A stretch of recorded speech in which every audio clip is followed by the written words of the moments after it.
by to launch FanStream Sports. 3, 2, 1. Let's start. Hello, sports fans. Welcome to FanStream Sports. Nothing but pure sports. This is the JP Show. JP, it is so good to hear you back on the air. Stand by. Now, here's JP. McPherson. And Cincinnati is heading to the Super Bowl. He called it again, I'm sure. He walked up and he goes, "Can you believe, Coach? We're going to the Super Bowl." And they did it. They beat Mahomes at home. Wow, Joe Burrow. No way. Only 2 quarterbacks have won an FBS national title game and a Super Bowl. And that's Joe Namath and Joe Montana. And Joe Burrow's trying to be the third. Super Joe. And I think if you're a Buccaneers fan today, one thing that we learned in this conference championship game, especially with the emergence of Joe Burrow, this just in, you got to have an elite quarterback to get to the Super Bowl. You got to have an elite quarterback to win a Super Bowl. And the Bucs now are trying to find that next elite quarterback. Welcome into the JP Peterson Show, presented by the law offices of Christopher Palermo. You can reach him at palermopa.com.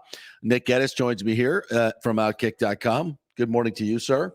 Good morning. How you doing today on a Monday? An interesting conference championship weekend. Fun games. Fun games. Not disappointed yet. I mean, this postseason has been just tremendous. I mean, I think that was the 5th consecutive game in the regulation with a winning kick. I mean, every game has gone down to the wire. But I think one of the things that really is instructive as we sit here today contemplating what is the next move for the Tampa Bay Buccaneers with the retirement of Tom Brady, the imminent retirement of Tom Brady. And unlike a couple of years ago when I had a great feeling that Brady was coming here and said it on the radio, I don't have a great feeling about this situation. And I don't really know where the Bucs are heading because none of the options are really outstanding options. They all come with some positives and some negatives, and we're going to get into that in just a little bit. Coming up on the show today, Dan Lucas, News Channel 8 will join us at 10:30 to discuss all things Brady and the NFL. And then at 11:30, Greg Auman's going to join us from The Athletic, who is always great on kind of digging through all the new shows, the contract and the options for the Bucs, and we'll go through a lot of those different options as we look at the retirement. First of all, let's get to some of the news over the weekend, and obviously many of you know that Adam Schefter and a lot of very good reporters, Jason Luck on 4, I think, had it first for CBS on Saturday, that people around the Brady camp have basically come to the realization that he's going to retire. Brady himself, I guess, is out of the country, according to Rick Stroud, and maybe out of the country next week as well. So I would think that he would want to make the retirement message of his own doing. I don't think he wants to do it by Zoom or anything like that. So if this is going to be a long process, we'll see. He may just, tell the Buccaneers, and at this point, I think it's probably prudent that he do so they can start moving on. But as far as, and I was in contact with someone very high up in the organization yesterday and was trying to get him to come on the show today. And they're basically like, yeah, we can't really do it because as far as we're concerned, Tom's not retired and all these reports are false. Tom Brady Sr. said he has not decided what to do yet. And I think very much that his inner circle has been told by Brady that he's very much leaning towards that. But I do think that there may be, there may be some time that he reconsiders. He doesn't seem to be a guy that does anything on a whim. So I would think this would have been long planned out. And if it were long planned out, he kept it very, very secret until this last moment. I mean, my gut feeling is he's going to retire. And I do have this on very, very good sourcing that Gronk is done.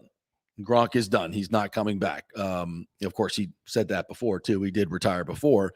But at this moment, Gronk is very much moving on to the next chapter of his life. Now, again, everything can change. They could all come to a realization, hey, well, let's just, we thought it through 2-3 weeks. We feel a lot better now because the emotion right after a season is tough. You're hurting. Your body hurts. You've gone through a lot of pain and suffering during the season. like the week after your season is the worst time to make a decision. And so I think they all want to give it a little bit of time. But I think overwhelmingly Gronk and Brady are leaning towards moving on. What's your take on everything you've heard this weekend? I don't necessarily think the Schefter report is wrong. Let me get that out of the way, because I know he's taking a lot of heat for this and whatnot. Schefter's not going to put something out there unless he's 110% accurate. Right. And under my belief, I would think. And I think here, and I've seen this theory float around, and I tend to agree with it, that Brady probably is leaning retirement and probably was going to. And everything that we've heard from his own podcast, it sounds like he's leaning that way. Somebody in his camp leaked this. Yeah. And clearly it wasn't done with his timeline and aligned to what he wants to do. I mean, it's been 6 days. Yeah. 6 days. We were not expecting a decision after 6 days from that loss. And he even said he was going to take a few weeks. If he's out of the country right now, that makes sense. He's decompressing, like he said, with his family on vacation. Something like that he wasn't going to do. I mean, on a Saturday during the middle of the day, it doesn't seem like Tom Brady at all. Yeah. He's also very cognizant of not upstaging everybody else because he's a very humble person. And it's very odd, though, because I think what everybody said, okay, this must be real, was when his company tweeted out like all his accomplishments, like right away after the Schefter tweet. Everybody's like, oh, well, it must be done. And then a minute all this pushback started happening, and I believe Stroud and Auman and Ginelane, and some of them were like texting with Bruce Arians, I believe, getting answers. The TB12 post was gone. They deleted it right away. And then you're thinking, okay, well, I guess the entire thing's wrong. I don't look at it that way. I think that somebody in his camp clearly jumped the gun. There's, floating reports out there that I've seen about an assistant that is unhappy with him that's putting this out there. I don't know any about that. Wow. But that's interesting. Yeah, I saw that report come out. You don't know what to believe, but until I hear it from Tom Brady, it's hard for me to say he's absolutely 100% retiring, although I do believe he is leaning that way. Yeah, it's weird that, Arians has put out the things that he's put out. The stuff I got from the Bucs was very, very direct. Like, hey, those reports are false. Those reports are false. They have not, Brady has not decided. He's not decided. I mean, Arians said flat out he's not decided. His agent said the same thing. Jason Licht said the same thing. It's consistent across the board here. All right. I mean, the only thing we're hearing, whatever Schefter's sources are, or Jeff Darlington, the two guys who got it, I don't know. But from all these other guys, it's been consistent. And the inner workings of all these things that he's doing right now between his brandings and everything else. I mean, there's a lot of people involved in these things. I mean, this is not just, for a long time for Brady, there was just a lot of just inner circle stuff. And there weren't a whole lot of people around him that needed to know exactly what he was doing. And now he's branched out into so many other things. I mean, you've got probably dozens and dozens and dozens of people now that are in his quote inner circle because of all these businesses. I mean, each business is going to have its own COO, so to speak, and these people have to be very close to Tom Brady, and these people have to know what he's doing. So I think a lot of messages can get misconstrued, and I do think there's probably some people very close to him in his camp that Schefter and these people are talking to that are saying, look, Tom's really leaning towards retirement. If that was but he's not made a decision yet. But so many of these reports are very declarative, and don't forget this. This is not like the second string quarterback maybe becoming a first string quarterback somewhere else. I'm reporting this is the freaking GOAT retiring. I mean, if you're Adam Schefter, if you're Jason La Canfora, any of these guys, if you're going to put that out there, you got to have that sourced by Jesus himself. And that's what I'm saying. You think they were going to botch the Tom Brady retiring or intended to do so? And from what I remember, Jeff Darlington during Tom Brady's free agency, when he came to the Bucs, I believe that was the first guy who reported it. And it kind of like, you mean besides me? Besides you, of course. Of course, yeah. But the national, the national guys. But I think Jeff Darlington was the guy that Tom actually told like personally, if I remember. So that's kind of like his quote unquote guy in the reporting world. I don't believe those guys would put something out there that's false. Yeah, I don't either. So that's, and again, if I had a direct conduit to Brady, I would let you know. I don't, but I do have some very good contacts with Gronk. And I've been told like very declaratively that he's done. And obviously if he's done, he's hearing from Tom that Tom's done. So, I mean, look, I think there's still a chance that Brady could come back and Gronk and all could decide, let's run it back one more time. I do. I do, because if there wasn't a chance, why would Tom still be? Why would he just not come out and just declare it? You know what I'm saying? Why would he just not? I know he's very cognizant of the league and he doesn't want to upstage everybody, but at this point, it's almost you're doing a disservice to a lot of people by not declaring it. If he was going to retire, and there was no question about it, I think he would inform the Bucs today. I think because that's after the championship games. It's already leaked out. He would definitely want to have it done. So I think there's still a little bit of reservation that he just wants to. I think he probably said to himself, I don't want to make any rash decisions. I want to take at least this vacation with my family, which obviously he had planned. I want to get through that and then make a clear choice with a clear mind. That sounds like a Brady move. And I think, after the season, everybody that's within his inner circle trying to get a feel like, what are you going to do?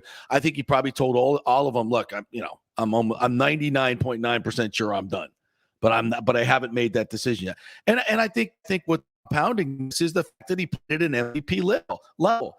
I don't think that, I'm not going to say there that he's surprised how good he played this year, but I would probably think that he was like, wow, that was a little bit easier than I thought it was going to be. And it's always hard. It's always hard. He got hit 17 times in that game with the Rams, 17 times. He doesn't like getting hit. And he was very, very ordinary in that game. He was not good. So I think he understands that going out like that, that's going to leave a sour taste in his mouth. But after a couple of weeks, he'll get over that. He'll look at all of his accomplishments and be able to say, what I've done is fantastic. He just knows more than anybody that you don't want to make a decision the week after you're done playing. You just can't do it. You're just not clear frame of mind. He knows that better than anybody. You need to have a little bit of distance from the season. Your body has to just feel a little bit better. Your mind has to feel a little bit better.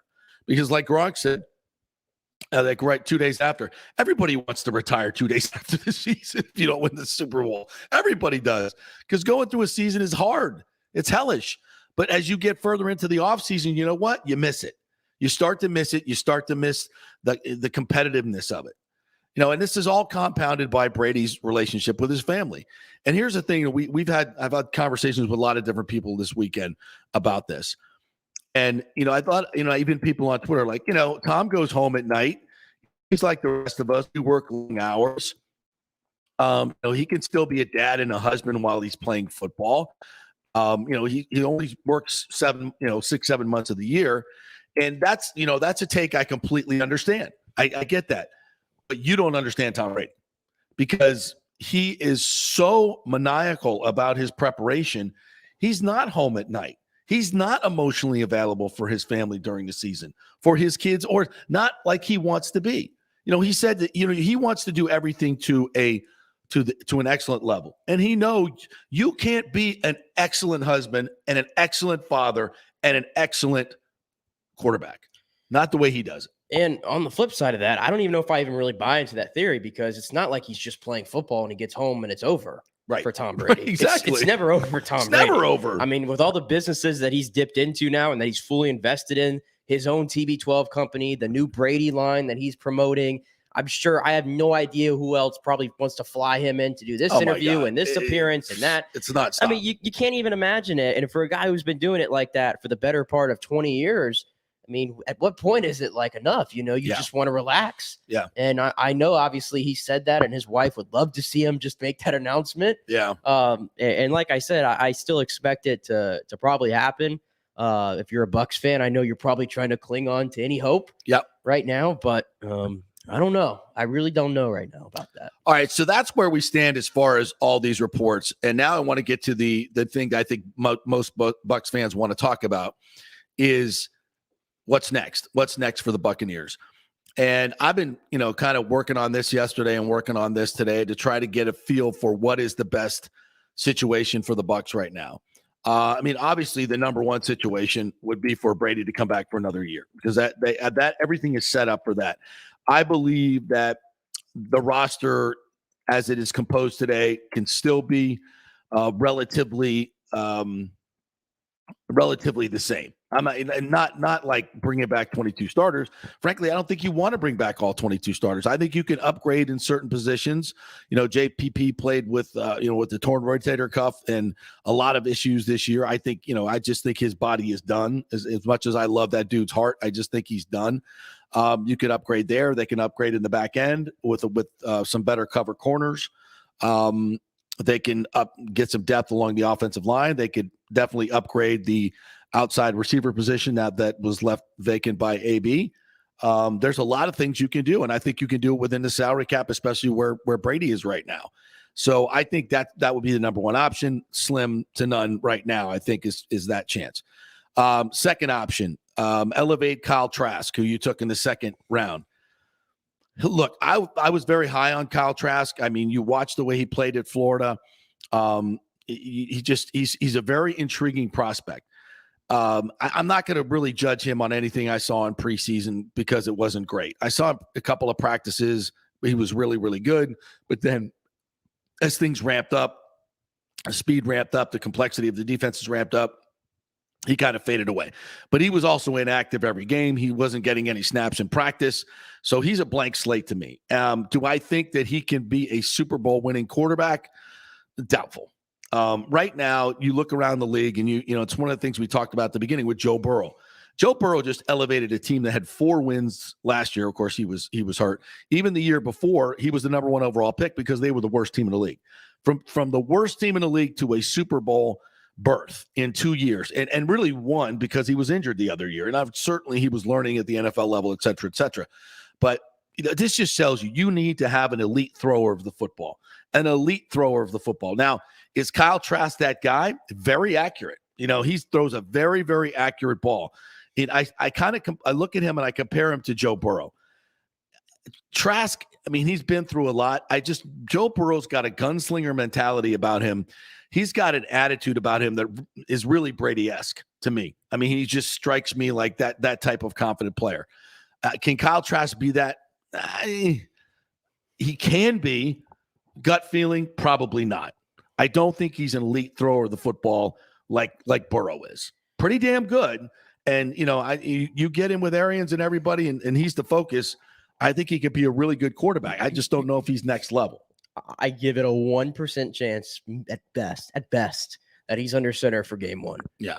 That's the way I feel. I mean, I know the Florida fans will eat us up at that. Maybe they'll say we're FSU homers. I don't know. I love Kyle Trask. I supported the second round pick. And I'm not Kyle saying Trask. he won't be the guy eventually. I understand that, but this team right now, the way it's constructed, the guys that they still have coming back and plays, I think it's still probably a Super Bowl borderline roster at this point. I do too. And I don't understand why you would go straight to a guy like that you're going to have to develop, that's going to have to learn a lot. Yeah. I wouldn't do that. Blaine Gabbert is not an NFL starting quarterback, contrary to what you think. He's not. So I don't think he's certainly not elite. No. And it's, I think it's just really apparent right now. This is another contribution Tom Brady to the NFL. Tom Brady has developed a Super Bowl template that the Rams are using right now. I mean, the Rams went out and did something that has been against all NFL norms, where you don't give a shiz about your top draft picks. You're going to give them all away for players that are proven in this league. And I don't think there's any question. Obviously, they're favored in the game against the Bengals. I think they're going to win the Super Bowl. I think we're going to look at this and say, look at the Tom Brady template that he has created. Go get everything you have to get that established quarterback who you have it on film. He can do the things on third down that you need. And we're going to get into these games as well. But Stafford did it yesterday. The 2 touchdown passes to Cooper Kupp were phenomenal throws. The 3rd and 3 slant to Cooper Kupp, phenomenal throw. The outside honey hole against the cover 2 to Odell Beckham, phenomenal throws. This is what makes guys like Matthew Stafford different. This is what makes Burrow different. This is what makes Brady different. This is what makes the Super Bowl winning quarterbacks different. They can make those throws with anticipation, with great accuracy, with great velocity. It's the difference in football today. It just is. And who's that guy out there for the Buccaneers? If you think you have a Super Bowl ready team, I say you dump everything. I don't give a crap about your first round that's 27th. And the next year it's probably going to be 24th. Those are marginal players. And most likely there's an 80% chance that he'll be a starter, but he's going to be an okay player. He's not going to be a game changer. That's 80%. I know that later round picks have done it. I get it. But 80%, they're going to be okay players. They're not going to be difference makers. And right now you need a difference maker. So I'll give away my next 2 first-round draft picks for a Russell Wilson, for an Aaron Rodgers.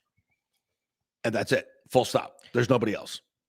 How would you feel about the Texans' price of Deshaun Watson? Why did you have to ask that? Because I know that's the hardest one, right? Listen, Deshaun Watson is elite. There is no freaking question about it. He is elite. I mean, we don't even need to talk about football with Deshaun Watson. It's already proven. He's the guy.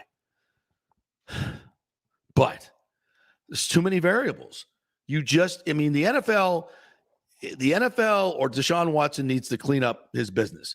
Deshaun Watson just made $40 million for not playing this year. And I understand his integrity is telling him, I'm not settling with any of these women. I'm not going to do it. I didn't do anything wrong. That's his perspective. I'm not saying that. I'm just saying this is his perspective. I don't know enough about the case. Nobody does. But if I got $40 million for not playing and I can settle with all this and end it and just continue with my career, let's go. So I don't know. I don't know what's going on there. But if you're the Bucs, you can't get involved in that mess. And if you're sitting out there saying, well, why would you want a person like that on this team? Well, listen, I don't know if he's that guy. I wasn't in the room with him and these women.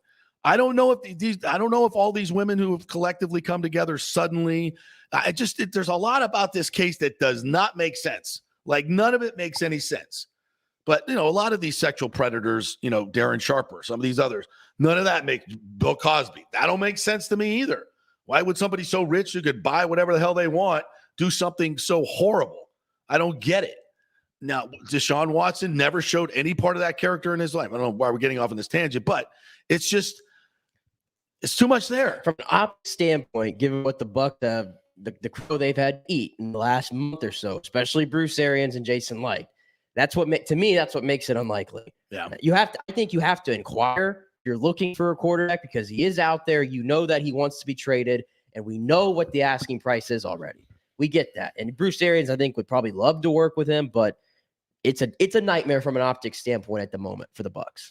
From a football standpoint, it would be the most reasonable move. I think he's young. It'd be the best of the three options. He's young. He's elite. The price that you pay for him will pay off down the line because he's so young. I mean, that's the other thing. You're paying the price for a Rodgers or a Russell Wilson, for a couple of years. Well, Russ is still 33. Russ is 33. And his cap hit, too, is very much more manageable. Yeah, he's in the 20s. He's not in the 40s yet for at least the next 2 years.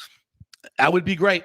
What's the cost going to be? And, as far as close to a leader, a great leader as you're going to get with Tom Brady. I'm on record. I don't think Rodgers is that great of a leader. And given what happened to him in the second half the other day, it's going to be hard for me to part with a ton of stuff, which you're going to 2 first-round picks, maybe 2 seconds to get this guy for, what is the better part of 2-3 years maybe? Mm-hmm. But the bottom line is you ain't competing. You're not competing for Super Bowl with Kyle Trask. No. Or Blaine Gabbert or Kenny Pickett or any rookie in this draft. You're just not. And you have a roster that's ready to go. So when you just start boiling it all down, it really does point a lot towards Russell Wilson. And we know those as the best option. Yeah, and we mentioned those 3 names, but we would still probably say they're pipe dreams at this moment, right? They're going to be a lot. It'd be a lot to really get those guys. And you have to maneuver a lot of cap, all these other things. There are the other fringe options we know, right? And, we've been looking at them here. The Jameis Winstons of the world, I think that's super unlikely. Arians, yeah. No way that's going to happen. There's too much bad blood between the 2 camps. Never going to happen. Never going to happen. But I mentioned to you, Derek Carr has a new head coach. Yep. Who might want to start fresh. Maybe want to get his own blood in there. You never know. It feels like everybody is so split on Derek Carr. I feel like Bruce Arians would probably love Derek Carr. And I think Derek Carr would fit really well here. Yeah, I really do. What he overcame there, I mean, that and get that team to the playoffs. I mean, he'd have my seal of approval. I love what Derek Carr brings to the table.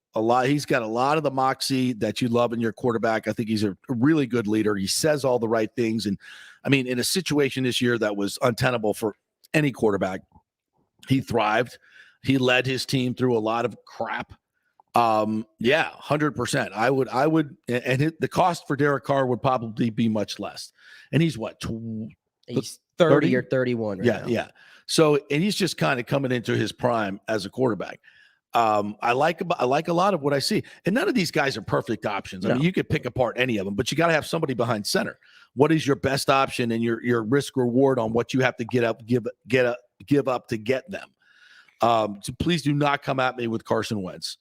Do not come at me with Jimmy Garoppolo. I'll come at you. I'll come at you with Jimmy Garoppolo. No, Jimmy Garoppolo showed who Jimmy Garoppolo is yesterday. He's good enough to keep you in the game, but he's not the guy that's going to put you over the top in the end. And I understand. You look. The throw he makes to Kittle was a really good one for the touchdown. That was a great throw down the field. Most everything he's doing, and you could tell by the way Kyle Shanahan calls the game. In clutch situations, what's he doing? He's dumping in screen pass to Deebo Samuel. Keep Jimmy from doing something stupid. And listen, you want to say he threw one pick yesterday. Jimmy threw 3 picks yesterday. How the hell Jalen Ramsey dropped that pick? I have no idea. He threw 3 balls yesterday that were grossly horrible. Matthew Stafford did too to Tart that he just dropped. That was unbelievable. And it's so funny how our narratives change because guys drop balls like that.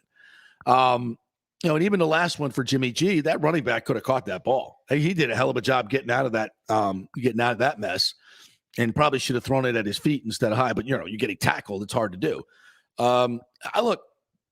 If I could get Jimmy G for close to nothing, I would take him because that would give you more things to put around him. And your defense might mature into something that's good enough. And when you have Evans and Godwin, and I think you're going to be able to add a third receiver of a tremendous caliber. And Gronk's not coming back. If Brady didn't come back, and Gronk's not coming back. So Gronk's not coming back. So you have a big hole at tight end as well. So it's not going to be the same offense, but it's going to be pretty damn good. You got a great offensive line. I think my point of Garoppolo, if you can get him somewhere on a 2-year deal max, probably maybe 15 to 27 million, somewhere in that sweet spot there. I know where he can take you. Well, I mean, I think his contract is set at 25 million, at least for the next couple of years. You have to trade for his contract. Yeah, that's fine. I'm good with Jimmy Garoppolo because I know where he can get you. He's a winner. He's had 2 full seasons in this league, and he's been in the Super Bowl, and he's been in the NFC Championship game, 3 points away from getting there, and he was a quarter away from winning a Super Bowl. You could laugh at him all you want. You could say he's not flashy and he's not this. Guy wins games. Yeah, he does. I understand there's other factors there. Good coach, good roster. Is that not what the Bucs have? Yeah, no. I think it could work. It would get you in the mix at least. It keeps you there. I think it's a better option than Kyle Trask at this point. Much better option than Kyle Trask, Blaine Gabbert, any of these other in-house options. Yeah. Yeah. And that's the thing about Trask is he needs another year, but a year as a backup quarterback, getting reps in practice. Yes. He needs to be the backup next year, I think. Yeah. I don't want to send him right in there right away.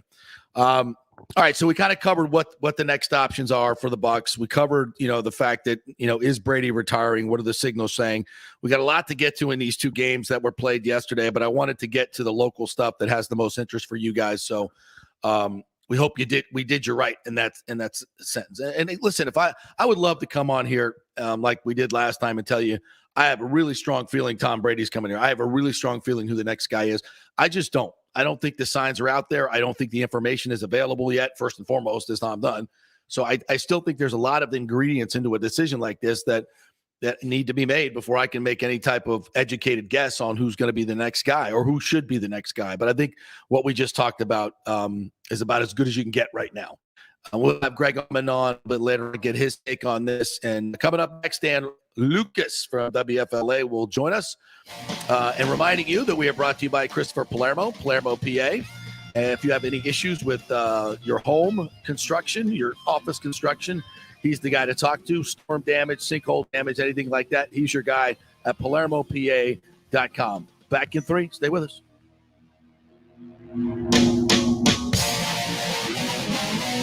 Who wants free mobile service? I do, and you can get 30 gigs a month from companies like AT&T Service, T-Mobile. Great service. Keep your number and get free mobile service. It's part of the emergency broadband benefit from the stimulus bill. 87% of America qualifies. So if you think you make too much money or whatever, just go to jpcares.info and find out. It'll take you a few minutes. jpcares.info to find out if you qualify for free cell service. Get it now before it's all used up. JP here for my friend, attorney Christopher Palermo. If you are having issues with a claim on your homeowner's insurance from sinkhole, storm damage, water intrusion, defective stucco, and construction defects, or any other issue, Christopher is your man. These big insurance companies didn't get rich paying out what you deserve.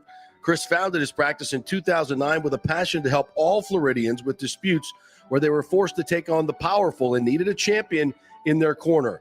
Chris wants to make sure you will receive the most aggressive and compassionate representations. He has recovered millions in settlements on behalf of his clients facing defective stucco damage and other construction issues.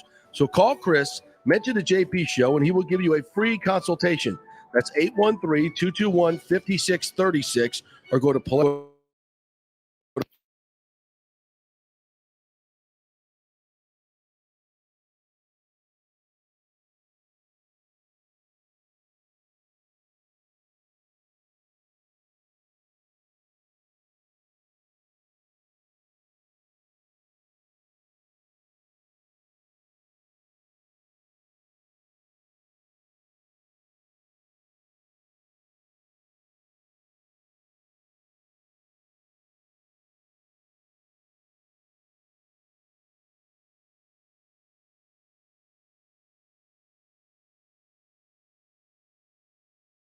Athletes from Bucks to Bulls, and he can save you big money. AMS is a wholesale broker. They will shop your loan to dozens of banks and let them compete for your business. Quick story, one listener had a done deal with a big national mortgage company, was promising a 2.75 interest rate. Well, when it came time to lock in, it was 3.25. Emailed Scott, got him the actual 2.75, saved him over $3,000 in first-year payments and $2,200 in lender's fees. Email him, scott@amstampa.com, scott@amstampa.com. Coming back at you. Now, more with JP on FanStream Sports. It's only just begun. All right, welcome back to the JP Peterson Show, brought to you by the law offices of Christopher Palermo, also by the Golden Diamond Source. Hey, are you looking to get engaged for Valentine's Day? You romantic little fool, you. Well, if you're looking to buy something special, you know where to go. The Golden Diamond Source has the best selection of diamonds, as my man Nick would certainly attest to, because he went through the whole process, and his lovely fiancée, she loves the new ring. But it was the greatest and easiest process, he said, ever. And that's what they do there. You come in and they take you allay all your fears. It's a nice place. It's almost like going in to see a family member, because once you buy there, you're always going to be family. 5-year, no interest, easy financing available, so you can get a big old ring for just a small payment every month. It's easy. Don't be intimidated like Nick was. He found out it's much easier than you will ever know. So it's the Golden Diamond Source, 3800 Olmerton Road, always online at thegoldendiamondsource.com. All right, my man Dan Lucas is up next, WFLA. What's up, my friend? How are you? JP, how are you doing this morning, man? I can't believe this Super Bowl matchup. I'm actually pretty intrigued by it. I think it's going to be a heck of a game in a couple of weeks. You had the Bengals in it, right? I think we all did before the season, right? Yeah, right. Yeah. Wow. Absolutely. It just what a run. Yeah, it underscores having an elite quarterback and elevate your team. This just in, right? Yeah, I mean it's altered their franchise from the reverse way that the Bucs altered their franchise. The Bucs went out and got the greatest veteran, and the Bengals built through the draft and drafted the guy, hit a home run. I mean, a guy who it's funny, you see a guy in college like Joe Burrow, what he did at LSU, and he really transformed himself.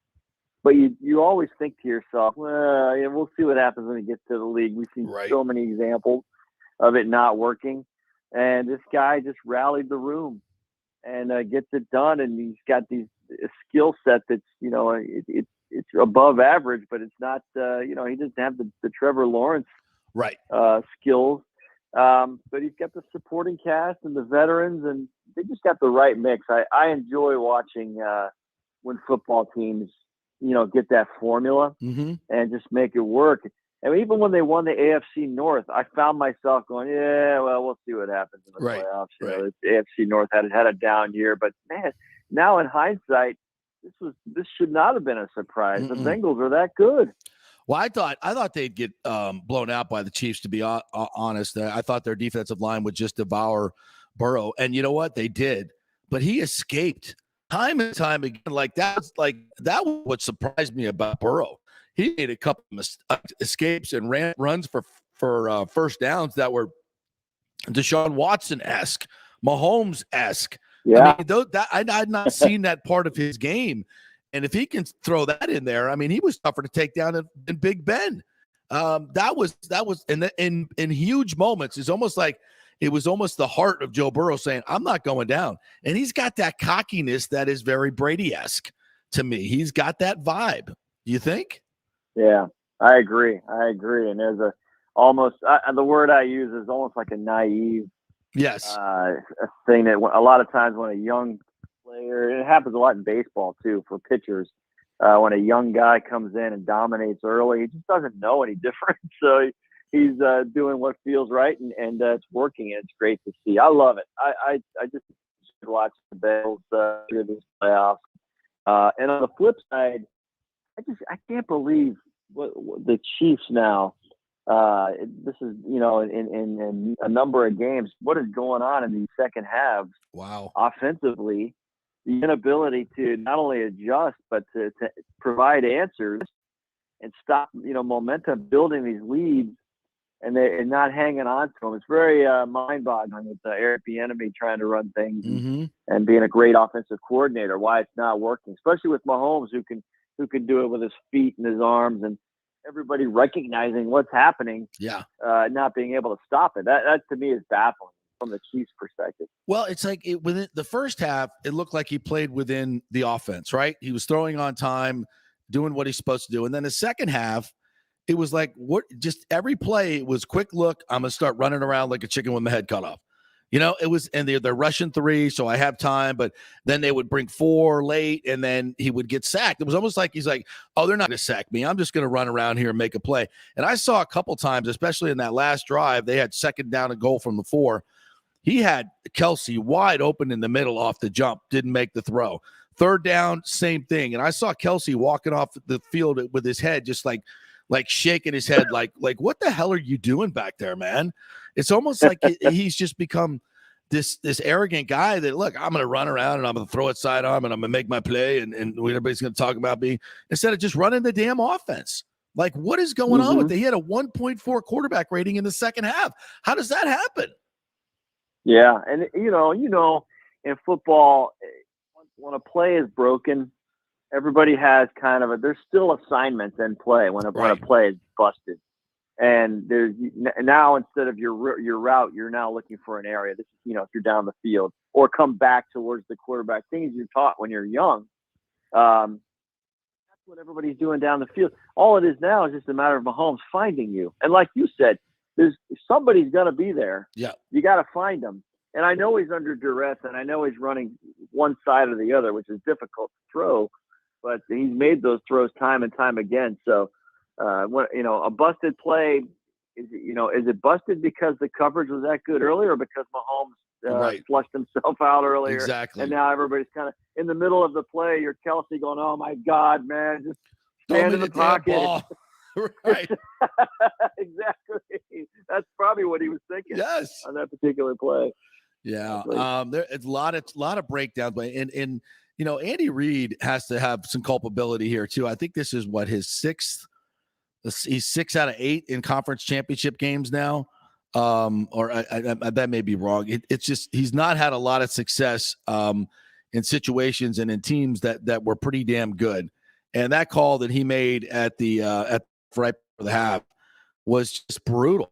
I mean, you got to get points there. And again, I think it's a little bit of arrogance. It's like, we're up 21-3. What does it, field goal matter? Let's see if we can really bury him right here. And that's just not that's not a mature way to look at it in these situations. You take points when they're there. I agree, and seeing what we've seen in the latter part of the regular season, and obviously through the postseason, 3-score games aren't safe. Right. So, right. Yeah. I mean, every little chunk you can take an axe and chip away at the giant tree. Every little chunk you can get is going to be helpful down the stretch, and those are the things that it is baffling from the Chiefs' perspective. I didn't want to. It bothered me last night, but I didn't want it to take away from the enjoyment of seeing the Bengals achieve that. And to me, and I also think that now with the Bengals in the Super Bowl, I mean, I know Bucs fans are a little, bitter over the Rams still, but I think it gives the casual fan, someone to root for, because there's not a lot of that we know much about the Bengals, unless you really follow the team. And we're going to learn a lot about them in the next couple of weeks. I think that's cool. And, they got some local Bay Area guys on the roster. And so some guys you can cheer for. The Rams do, too. A couple of local guys. You got an Eastlake guy, got a Palm Harbor guy. We got all kinds of stuff going on in this Super Bowl. So. Tyler Higbee from Eastlake. Now, he was injured in this game, so I don't know if he's coming back or not. Jacob Harris from Palm Harbor, wide receiver from the Rams, obviously lightly used. Mitch Wilcox, the tight end for USF via Tarpon Springs. Haven't seen him in the mix very much. Yeah, the Spongers represent. And the great the great Vernon Hargraves III has found his way to the Super Bowl as a inactive corner yesterday. Well, I love Mitch Wilcox in this game because he made I didn't realize it was him making a big block in overtime down the field that helped the Bengals after the interception that set up the winning kick. But Mitch Wilcox, a couple of years ago, we were at the scouting combine, and so we were waiting to talk to guys that we thought were on the Bucs radar and this and that.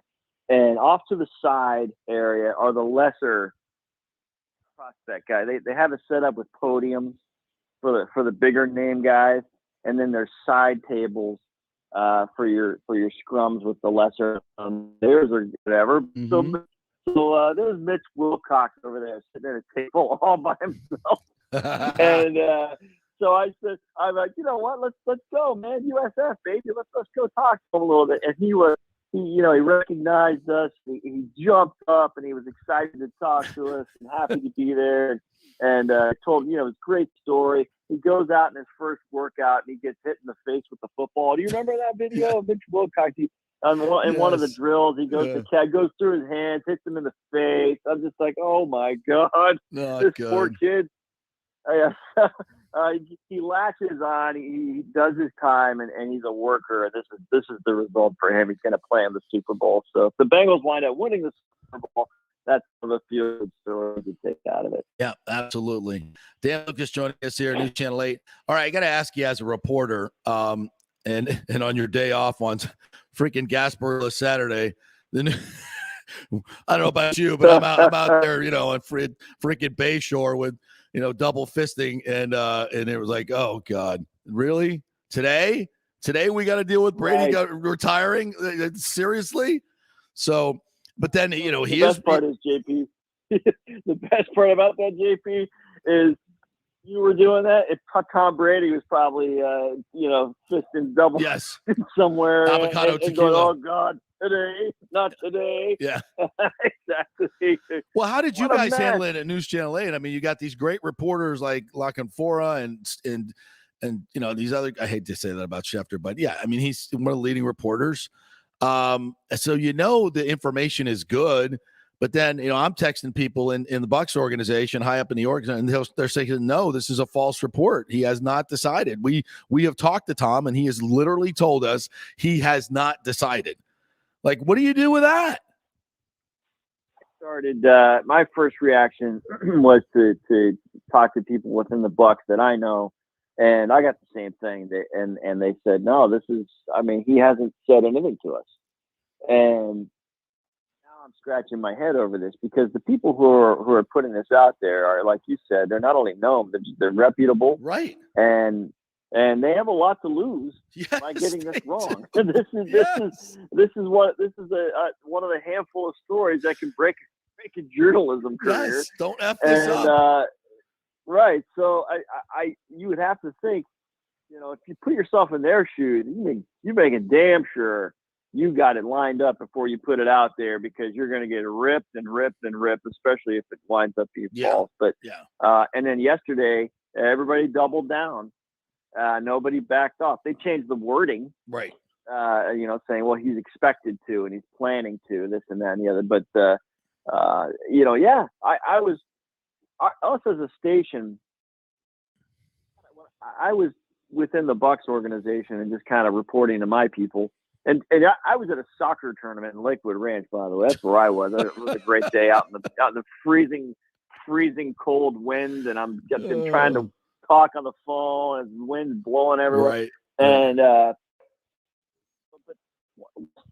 NBC News had confirmation of the retirement, which wound up not being a retirement. That's when the station went berserk. Yeah. So my contribution as not working Saturday was, listen, I talked to the Bucs, and the Bucs are saying we don't know anything about this. Right. We're the team he plays for. Yeah. And then I started thinking to myself, man, Brady, okay, I see what's going on here. Somebody pushed send, and they shouldn't have pushed send. And if I'm Tom Brady, I'm freaking out right now on somebody. Right. About this, as private as he is and as calculated as he is, and everything's a production right nowadays with him. He's got to be just absolutely livid with somebody that this miscommunication took place, especially when town and trying to relax with his family and tune all this stuff out. Now he's checking his phone. He's got Giselle there, wherever they are. On the boat off Costa Rica or whatever. She's like, honey, what are you doing? Nothing. You promised that you wouldn't put the phone up. I don't blame her. Yeah. Your friend. Yeah, exactly. So what do you think's going on? Like, what you think that he has decided, but he, and it leaked out? Because like you said, he's got so many different, consigliaries now with every different company. His inner circle has grown tremendously. And, it takes one idiot to let it get out. Because everybody's got to be on the same page in this empire that he's building. So my guess is that he's kind of, tacitly put it out there. The plan is to retire.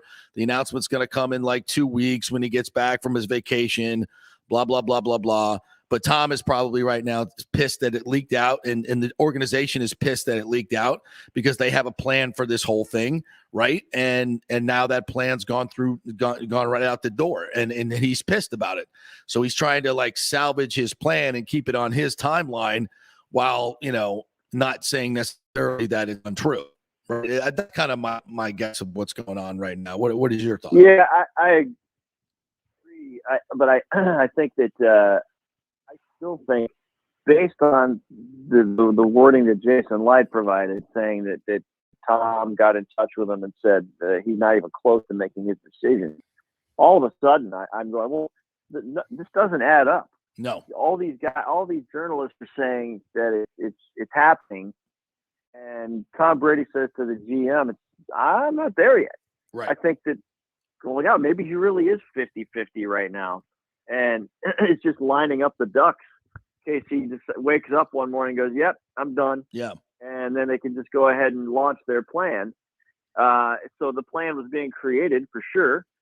And I just feel like a piece of me thinks that he's not decided. If he told Jason like that, if he's really set on his ways, then he lied to the GM. Right. And the Bucs are trying to get their – which he would not do that. The Bucs are trying to get their future lined up, and at the same time, he has to answer for this at some point, because this is going to drag on and on and on and on. Speculation. Maybe he doesn't care, but he does. people are going to there's going to be a domino effect of what he does, whether he retires or comes back and plays, beginning with the Bucs organization and what other quarterbacks are out there. And then obviously next year when all these contracts are up for other QBs, there's a lot of stuff in play, a lot of speculation for 2 years, not just this year with Brady. Yeah. Yeah. So I guess we're just going to have to sit back and wait. All right. Last question for you. What's next step for the Buccaneers? Who do you think replaces him? What direction do they go if Brady does retire? I have it on very good authority from a close associate of Gronkowski that he's done that. And he must believe Tom is done because he's, telling just about everybody in his inner circle that he's done and he doesn't want to play anymore. So, which further, makes me feel like Brady's done as well. But what do you think is the next move for the Bucs here at quarterback? Well, first on the Gronk thing, I've heard the same thing. I think that, these guys have obviously earned the right to say when they're done or not, but I feel that you're barely 1 week out from your last football game, and it takes weeks to heal for these guys. I feel like both Gronk and Brady are going to wake up one morning very soon. If they say they're done, they're going to wake up one morning and regret saying they're done because they're going to get that itch. This is what they know. So they've got to be wary of that. They can't pull the trigger when they're just hurt and feelings are hurt and their body's hurt because in 3 weeks, totally now Brady's going to be like, oh yeah, in 3 weeks you're thinking, all right, well, let's call Alex up, get my workouts going. Oh, wait a minute, I'm not a player anymore. Right. So that's going to sink in at some point if he just does retire. But if I'm the Bucs, for the worst. And, starting with that position, as Bruce Arians kind of kidded, look behind door number 2. Door number 2 is open right now. Yeah. And I don't know what all the rules are right now, until the Super Bowl is complete. But I'm putting out all the feelers I can to see what's going on with quarterback situations. Like I mentioned, all these names everybody's throwing in, oh, this guy should come in, that guy. It's not that easy because you're talking about trades. Mm-hmm.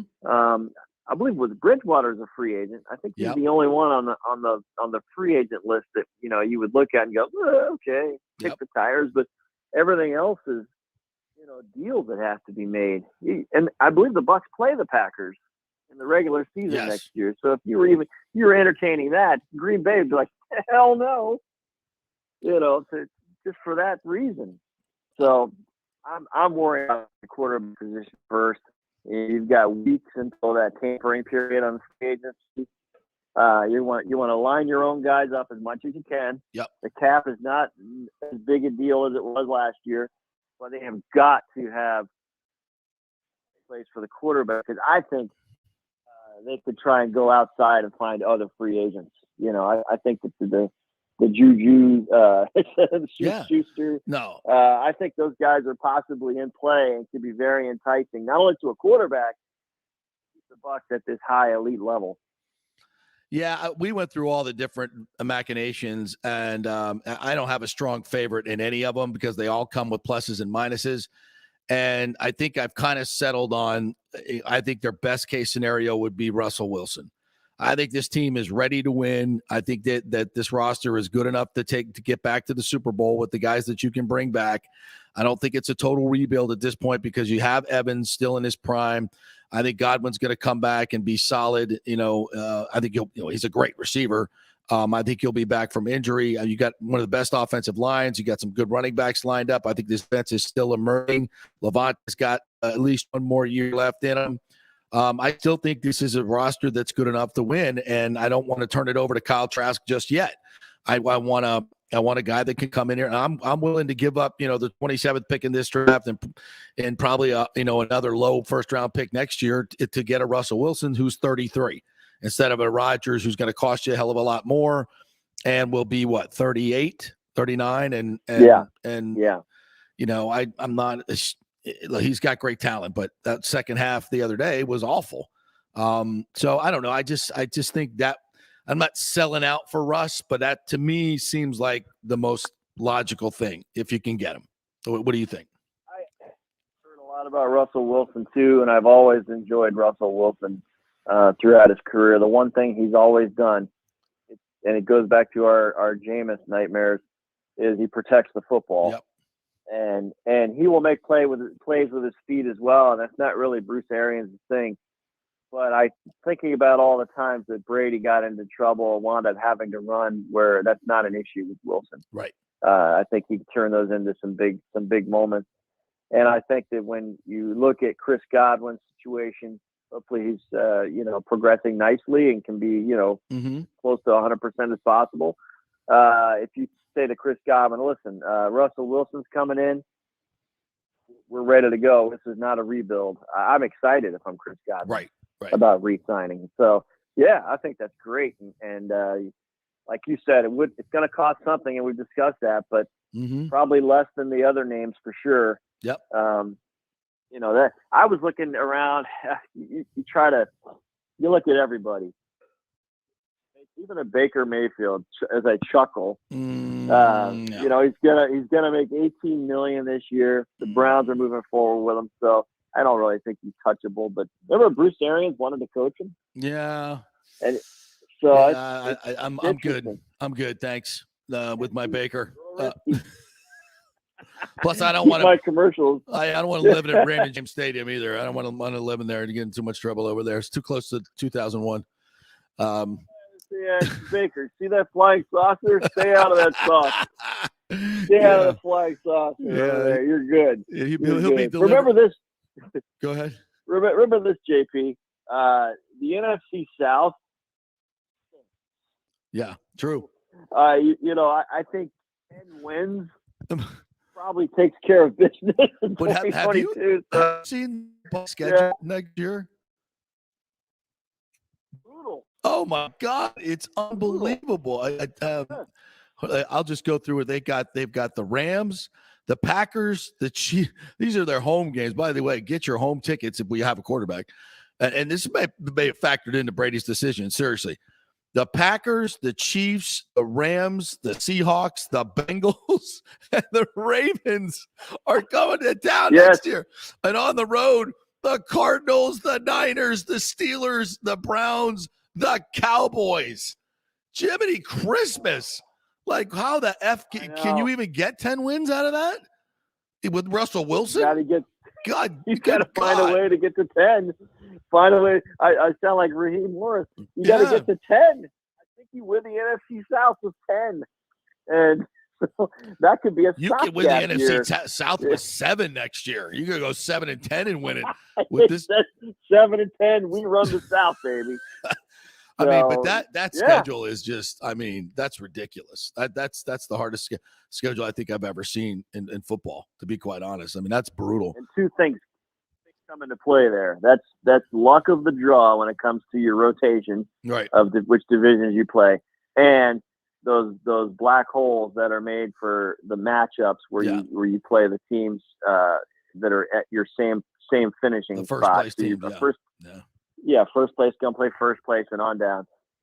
That's why the schedule is like that. In case fans are wondering everything. The formula is done in advance. You can look at the Bucs schedule 2 years from now. Yeah. And plan your road trips accordingly. But it's just the luck of the draw. That's brutal.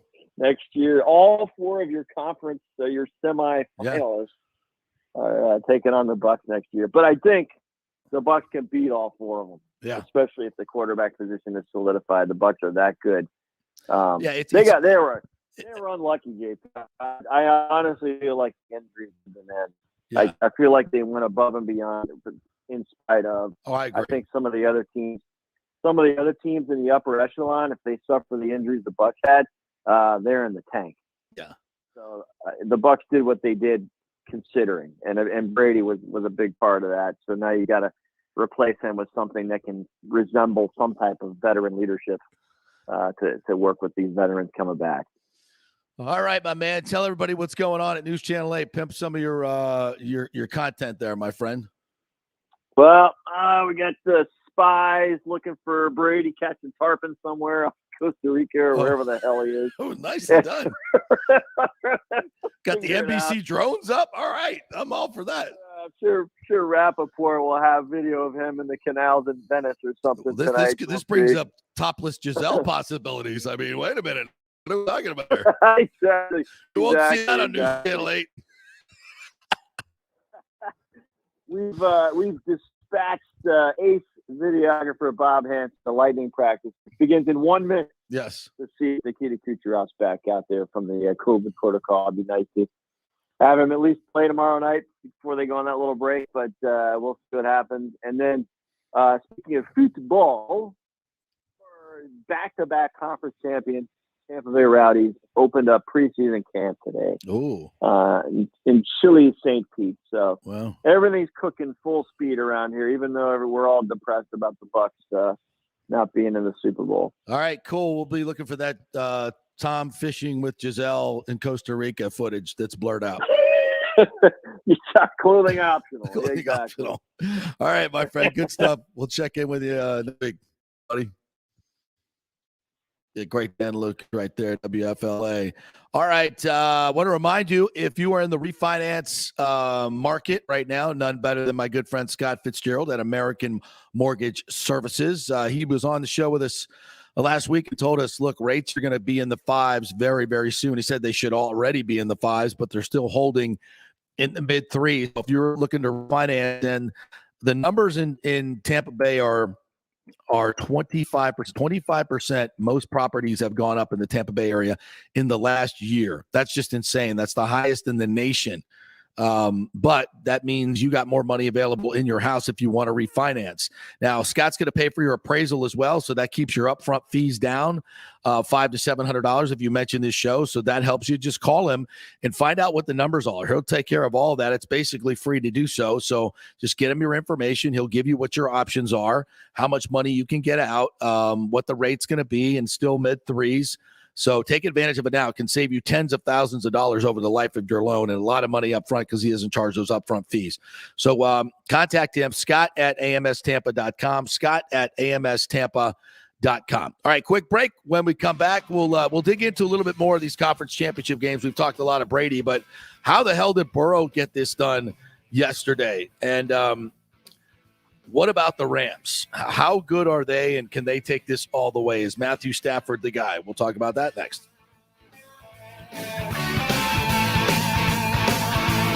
The PGA Tour's Valspar Championship is back in March in 2022, March 14th through the 20th, right in the middle of the best weather of the year and the last stop on the Florida swing.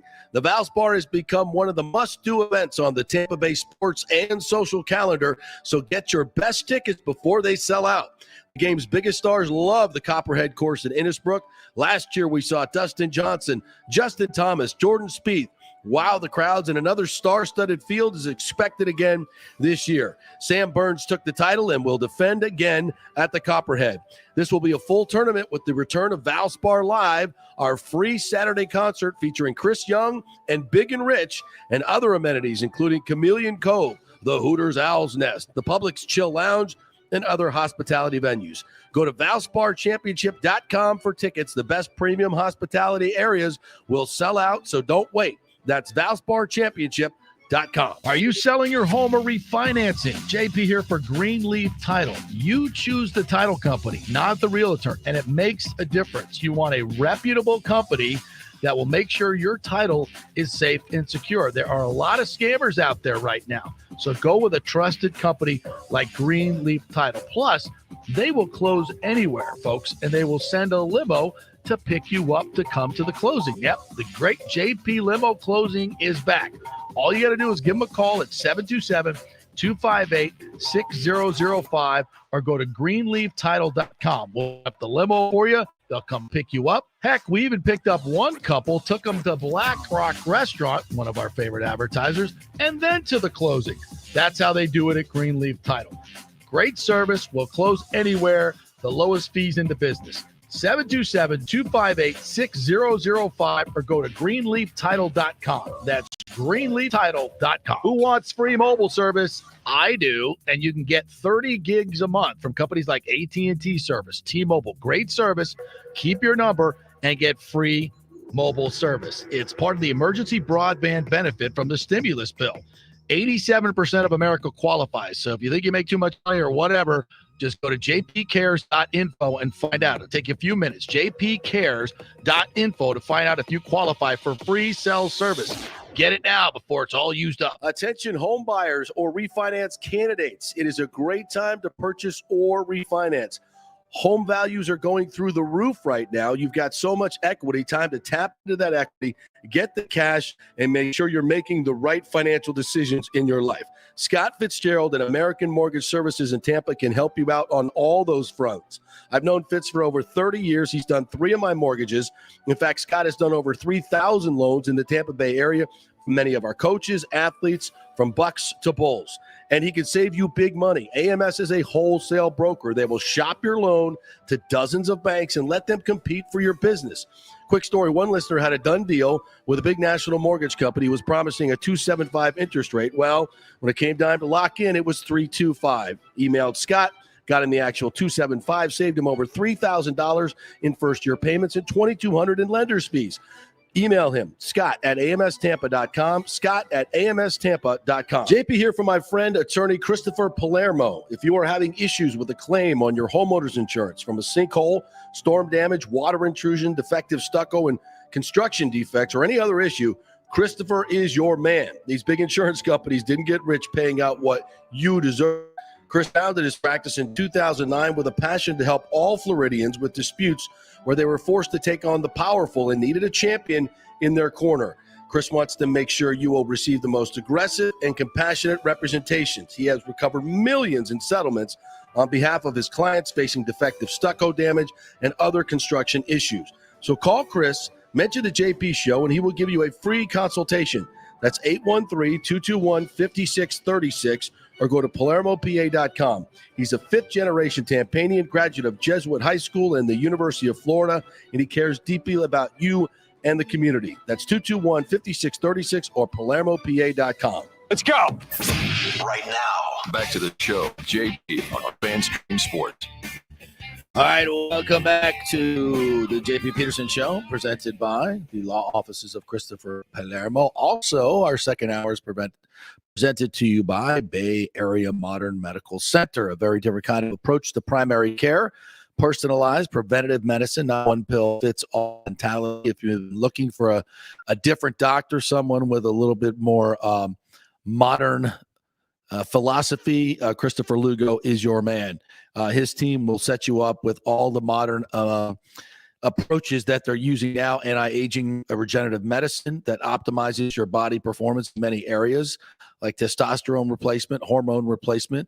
As we like to say, getting old is inevitable, but feeling and looking old is avoidable. Testosterone replacement is not a frivolous treatment, folks. It takes a professional, targeted approach that focuses on total body wellness, vitality, and emotional stability, something that a lot of these other testosterone clinics don't really delve into. So check out Christopher Lugo and his team at Bay Area Modern Medical Center, and you can reach them at BAMMC.com, BAMMC.com. Find out more.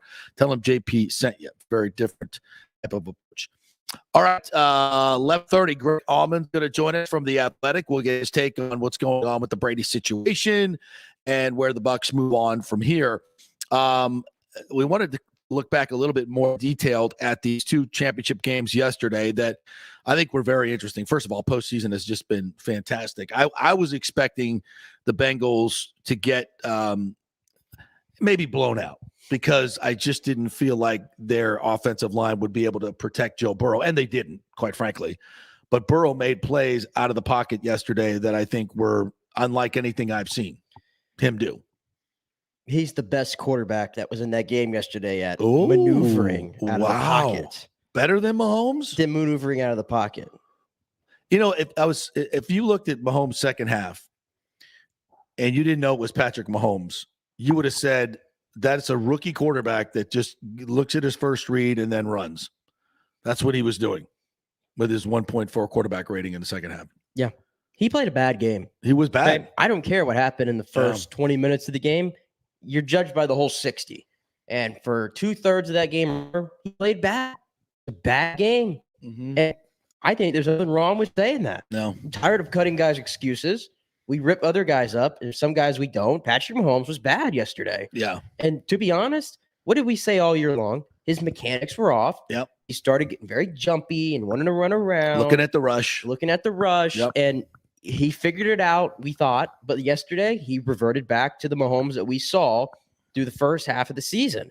It was just a microcosm of that yesterday. So, I mean, what do you expect at that point? And Joe Burrow, to your point, just the plays he made out of the pocket, those were the real plays for me yesterday.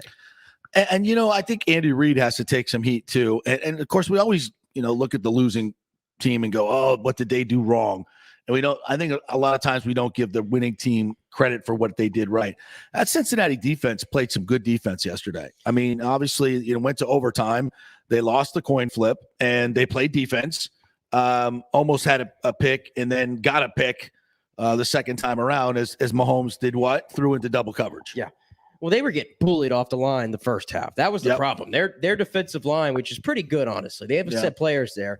They just couldn't get off blocks at all. And that's Mahomes had all day to throw. And when you give him all day, he's going to tear you up, obviously, like most quarterbacks would. And they were able to get home on a lot of those. Mahomes started running around. I blame it on Andy Reid and Eric Bieniemy. Whoever was calling plays yesterday, as much was the case all year long. It's almost like they were playing with their food. They're up 21-3, and they just kind of stopped playing and stopped getting creative. And you can't do that. You just can't do it. I mean, Tyreek Hill, once again, 78 yards in the first half. Yeah. He got 2 targets the rest of the game. What is that? I don't get it. That happened. Of course, they did target him in the overtime, and they threw into double coverage. Yeah. That happened. And Mahomes actually put it right in his hands, but Bates came up and knocked it, came through his hands, knocked it away, and Bell came up with the interception. It was a great play. And so I got to give that Cincinnati defense a little credit. They did switch and play a lot more man in the second half, and I think that kind of threw Mahomes off a little bit. Yeah, but Mahomes, to me, the play that he made there at the end of the game when they had to get the field goal to tie to send it to overtime, you cannot take back-to-back sacks when you're down at the goal line. Yeah. I mean, the first one, he's running back, and then he decides to run right into it. Kelsey was open. Yeah, Kelsey's open. The second one, my God, it was a 3-man rush for crying out loud. Yeah. He sat there for 10 seconds, and then they find the blitz. I don't care if you got to do something with the ball. You can't just hold it like he did. I mean, he's lucky that he didn't fumble it, and they wouldn't have had it. He fumbled it. He's lucky he got it back. Yeah. Just Patrick Mahomes was bad yesterday. There's no other way to say it. And, Joe Burrow was good. Joe Burrow, some of the throws he made, the escapes that he made, and he makes plays in the moment. And he doesn't, doesn't try to gamble and do something crazy here and there. He takes what you're giving him. Very Brady-esque. But when he has to make the big throw, he makes a big throw to T. Higgins. He's so methodical. Yeah. He really was. And he knows his offensive line just doesn't have it. Yeah. I mean, he was getting blown up again yesterday. And he just decided, okay, I'm going to get the ball out quick. I'm going to start getting it out quick. Jamar Chase, he couldn't find him at all in the first half. Yeah. Second half, he started getting one-on-ones, and they started finding him. Yep. And that changed the entire game. Once they figured out a way to scheme around what the Chiefs were doing and get Jamar Chase on one-on-ones, that's when the Bengals offense picked up.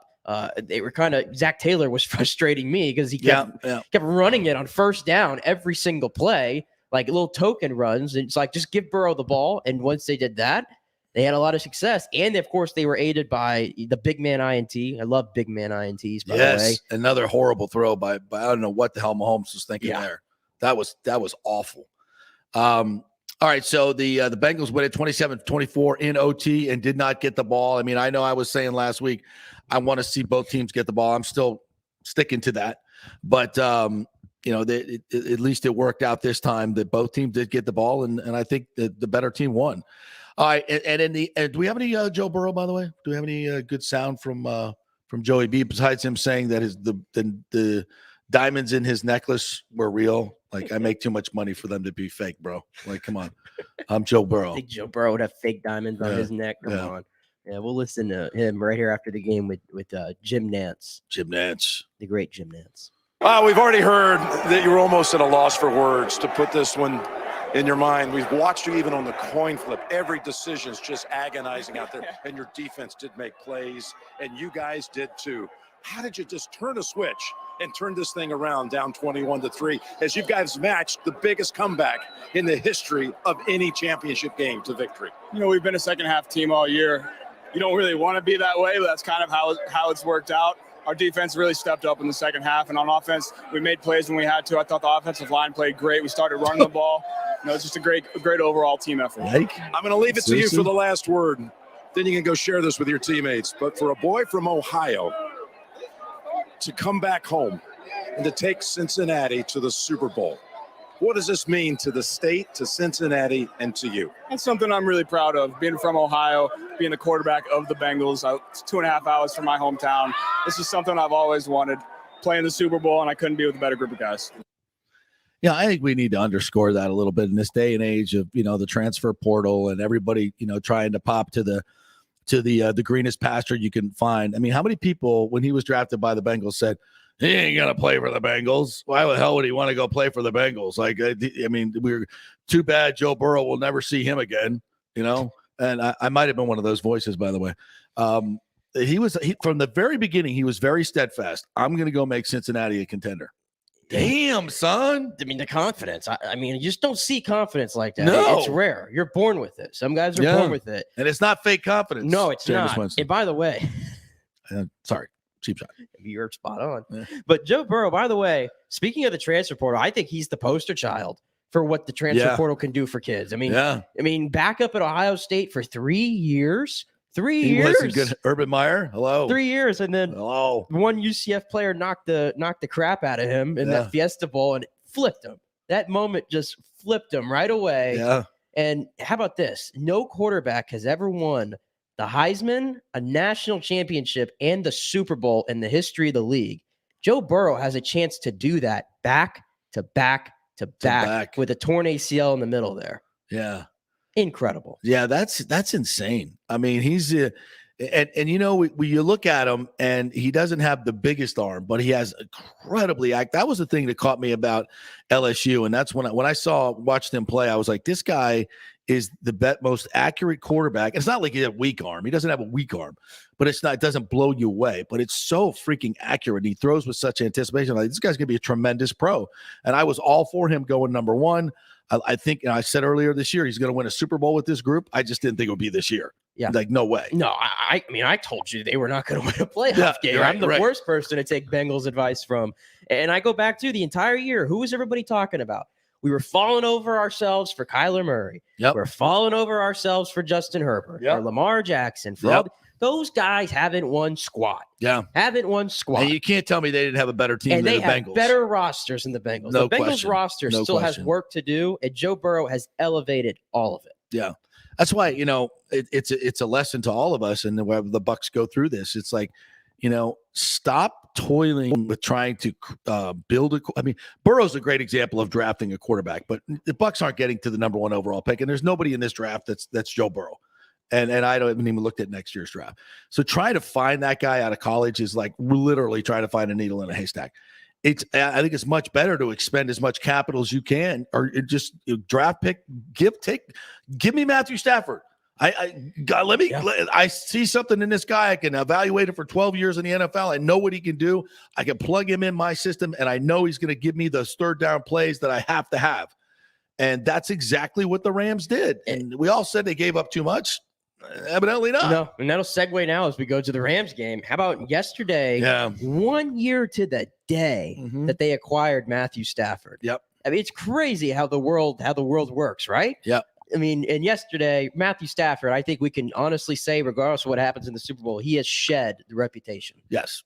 I always question his leadership abilities because I thought he was too nice a guy. Clearly, I was wrong. I think he's been a great leader and a tough guy and shown everything you need to show in the moment. He is unafraid to make that big throw. And unlike Mahomes, who would not let it go in the second half because he had a lead, he was trying to protect. Stafford was, more in a tighter game, obviously, but that throw he makes to Cooper Kupp in the corner, with Tart once again, who wasn't even lined up, very nonchalant, and Stafford got him. They got him. And then the throw he makes to Cooper Kupp again in the end zone to the left. I mean, that was a phenomenal throw. And then the slant he makes on 3rd and 3 that sets up the winner. I mean, he just was so good in those moments. Those are the throws that I don't think Jimmy Garoppolo makes. Yeah, I mean, I'll give it to you. Listen, and I'm not going to choose, and I'm not going to walk back anything I said about Jimmy Garoppolo today. By the way, I'm not walking back on it. I'm not walking back. But I think therein lies the difference between those two. It. Stafford can carry you when you need it, and I don't think Garoppolo. He's a good team player, and he wins within a good roster and a great team. But in those big moments, when you really need him to make a big throw, he usually throws it to somebody else. It's fair. It's fair, but I mean, like people are going to, I knew it right when I saw the play at the end there. Everybody had their poster play for Jimmy Garoppolo. Everybody was waiting on that. That's what they wanted him to do. I get that. You can have that opinion, and I'm going to still come up here today and tell you that Jimmy Garoppolo wins football games. And in 2 years as a full-time starter, he's been to the Super Bowl and 3 points away from an NFC championship game. Mm-hmm. And that's why I told you in the first segment, if the Bucs had a chance to get Jimmy Garoppolo, I know where he can take you with a good roster. I understand that there's factors, and I say that. I preface that you need a good roster around you, but I think everybody needs that to some degree, except for the great ones. And I believe in the guy still, regardless of what happened. I think he's better than that moment. His offensive line, the last 2 drives, I don't really think gave him a chance. I thought he played well into those last 2 drives yesterday, to be honest. Yeah. The throw he made to Kittle was exceptional. That was an excellent throw. The throw he made to Ayuk earlier that set up the long Deebo Samuel touchdown was his best throw of the day. Yeah. So, I understand, though, the difference. Matthew Stafford, especially watching Jared Goff run that offense the last couple years, especially that, it does make a difference, no doubt about it. But I'm not giving up on Jimmy Garoppolo yet. But to your point, yes, Matthew Stafford, he was exceptional yesterday. I mean, and to this point, if the Bucs were able to get Garoppolo and didn't have to give up anything, they could still keep their first round picks to maybe go get that corner receiver, whoever that they need. I'm not adverse to that. I think it's better than the Trask option. I do. Or the Gabbard option. So it's there. My top of my list right now is the most doable, and the best option is Russell Wilson. Same. And then I come down, I step it down from there. I mean, Rodgers, I would love to have him, but I think you might have to give up too much. And his salary cap number is ridiculous. It's going to be $45 million. So you have a lot. I don't know if it's workable with him, with the numbers, where it's much more workable with Russ. Oh, I think Dan Lucas hit the nail on the head, and that's what my concern was. Is I just don't think the Packers are going to trade him to the Bucs. Yeah. I just can't see that happening. Well, you could say the same about Seattle. Seattle's in the NFC as well, they're on our schedule next year as well. Yeah, I that's fair. But I mean, you look at Russell Wilson, the 3 teams that he said he would accept a trade to, they're all in the NFC. Yeah. Right? I mean, the Bucs weren't one of them. The Bucs weren't one of them. No. Maybe because he knew Brady was here. Yeah, but you think about it, that guy's been running for his life since he got into the league. Behind this offensive line? Behind this offensive line? Oh, my God. Bro, Russell Wilson, you just don't know. When people are out here saying that Russell Wilson doesn't have it anymore, please. It's just run its course there. He's just one of the best throwers of the football, and just accurate, incredible, savvy, in the clutch in the moment. I mean, all that stuff. He's carried that franchise in times when that wasn't very good, and won Super Bowl when it was good. So I mean, to me, he would be at the top of my list. But will it actually be able to happen? So, I mean, as we kind of wrap it up on those 2 games, I mean, you look at Stafford's numbers, 31 of 45, 337, 2 touchdowns and a pick. I mean, it was tremendous. And let's give it up for the Rams defense too, as they held the 49ers to 50 yards rushing. That was a huge part of this game. Yeah, and with Aaron Donald really not making an impact to the end. Well, they still did it. He made an impact the entire game. He was flushing guys. He was dominant. I mean, and that's an Aaron Donald game. There may not be a lot of stats, but they had to double team him all game long. He's pushing the pocket, pushing him into other guys. He was still, I think, a huge force in that game. And he rallied the troops late and said, we're going to come out and get a stop here, and they got to stop. He was the one who forced that last interception. Yeah, he did. He forced the last interception. Yeah. He was getting closer the entire game. The fourth quarter, he was getting closer and closer and closer to Garoppolo. And I am sure probably, even though you might not have noticed it, he probably did make an impact on the rushing game without a doubt. And why, just like the Bucs did, why does Cooper Kupp keep getting singled? Every time I look up, the dude's in man-to-man coverage. Yeah, against Emmanuel. And beating it, against Emmanuel Mosley. Try make that make sense for me, please. Antonio Winfield. In the 2 key plays of this playoff season that Cooper Kupp has made, or the 10 key plays, You got Antonio blowing a gasket here. Antoine Winfield. I always freaking chop up that name. You got him one-on-one, and you got Mosley one-on-one with the best receiver in the game this year, the most productive receiver. Argue all you want. I'll tell you right now, I think he's the MVP of the league. I think he's the MVP. Yeah. I don't understand why this guy, I don't know what the votes are going to look like. I know he's not going to win it, but he looks like the MVP to me. I mean, he had the most direct impact on that game. Even that one play at the end there before they got the field goal to Matt Gay. I mean, the throw by Stafford, the rope to him on that little slant, and then he just breaks tackles, just keeps on going through. Hard to tackle. I mean, he's hard to tackle. He blocks. He does everything. He's literally it. Him and Chris Godwin are like the prototypes of each other. They really are. Really are. Yeah, and they don't get enough credit. A couple other notes in the NFL. We had some head coaching signings this weekend. Brian Daboll, your boy, goes to the Giants, and they're going to roll with Daniel Jones. Is there a door number 2 there for the Giants? Well, I mean, I think if there's one thing you could say about Mr. Mara, maybe he's pretty self-aware, and he said we've done everything possible to screw up Daniel Jones. I agree with that. In the hiring of Joe Judge. So why not bring in a guy who really knows offense and knows how to develop quarterbacks? Because that's what he did in Buffalo with Josh Allen. You know, I think, with the cost of going out and getting a quarterback and all the other holes that they have, it's probably the most prudent thing to do because the guy can run, he can throw, he does have turnover issues. But I think there's still a lot of raw ability there. Yeah. And I think Russell Wilson, the Giants were on his list, I believe. And everybody's always said, oh, Russell Wilson, his wife, New York, it all makes sense, right? I don't think it does make sense because the Giants are not ready to win football games at all. Not even close. And with that offensive line, Russell Wilson ain't going there. Yeah, not even close. No. And Brian Daboll, we've mentioned it last week, what he did for Josh Allen's career. Yep. You might as well give it a year, see what happens. You know? I agree. I think that's a prudent choice for them in a lot of different ways. The Raiders are going with Josh McDaniels, and they're doing the old Patriots thing, where you pair up a Patriots front office guy and then an assistant coach, which just hasn't worked anywhere. It's just Belichick brains over there. They all keep trying to dip into that pool. And it just seems like, it doesn't work. It just doesn't work. This disappoints me. Yeah. Because I really wanted Rich Bisaccia to get that head coach. I did too. I think he proved it. I mean, he took over a dumpster fire and got a 10-7 the playoff season out of that. And those guys were dying for him to be the head coach, man. I know. I really did. The culture freaking matters, man. I know. I mean, they some of the guys they've drafted in the past, you've seen them go on the news lately. Yeah. But it seemed like Bisaccia cleaned that up. He did clean that up, I thought. I mean, look at what happened to that team with Ruggs and Gruden and all that. I mean, it's a disaster. Yeah. I mean, you have every reason to quit, and that dude rallied the troops. I mean, what more do you need to look for in terms of a head? And then you go get Josh McDaniels, who was a disaster in Denver.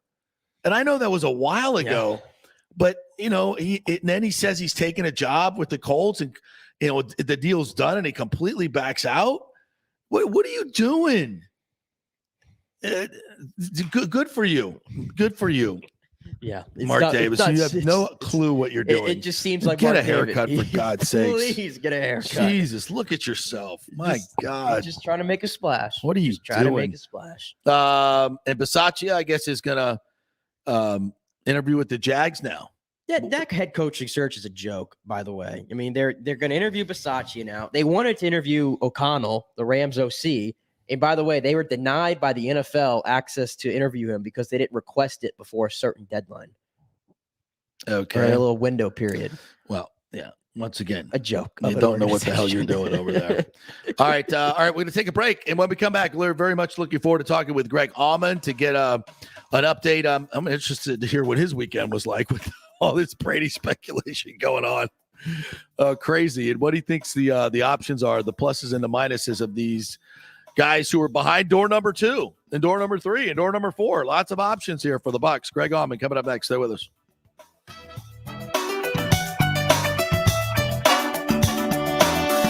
Attention home buyers or refinance candidates. It is a great time to purchase or refinance. Home values are going through the roof right now. You've got so much equity, time to tap into that equity, get the cash, and make sure you're making the right financial decisions in your life. Scott Fitzgerald at American Mortgage Services in Tampa can help you out on all those fronts. I've known Fitz for over 30 years. He's done 3 of my mortgages. In fact, Scott has done over 3,000 loans in the Tampa Bay area for many of our coaches, athletes, from Bucks to Bulls. And he can save you big money. AMS is a wholesale broker. They will shop your loan to dozens of banks and let them compete for your business. Quick story, one listener had a done deal with a big national mortgage company, was promising a 2.75 interest rate. Well, when it came time to lock in, it was 3.25. Emailed Scott, got him the actual 2.75, saved him over $3,000 in first-year payments and $2,200 in lender's fees. Email him, scott@amstampa.com, scott@amstampa.com. JP here for my friend, attorney Christopher Palermo. If you are having issues with a claim on your homeowner's insurance from a sinkhole, storm damage, water intrusion, defective stucco, and construction defects, or any other issue, Christopher is your man. These big insurance companies didn't get rich paying out what you deserve. Chris founded his practice in 2009 with a passion to help all Floridians with disputes where they were forced to take on the powerful and needed a champion in their corner. Chris wants to make sure you will receive the most aggressive and compassionate representations. He has recovered millions in settlements on behalf of his clients facing defective stucco damage and other construction issues. So call Chris, mention the JP Show, and he will give you a free consultation. That's 813-221-5636, or go to PalermoPA.com. He's a fifth-generation Tampanian, graduate of Jesuit High School and the University of Florida, and he cares deeply about you and the community. That's 221-5636 or PalermoPA.com. Who wants free mobile service? I do, and you can get 30 gigs a month from companies like AT&T Service, T-Mobile. Great service. Keep your number and get free mobile service. It's part of the emergency broadband benefit from the stimulus bill. 87% of America qualifies. So if you think you make too much money or whatever, just go to jpcares.info and find out. It'll take you a few minutes. JP.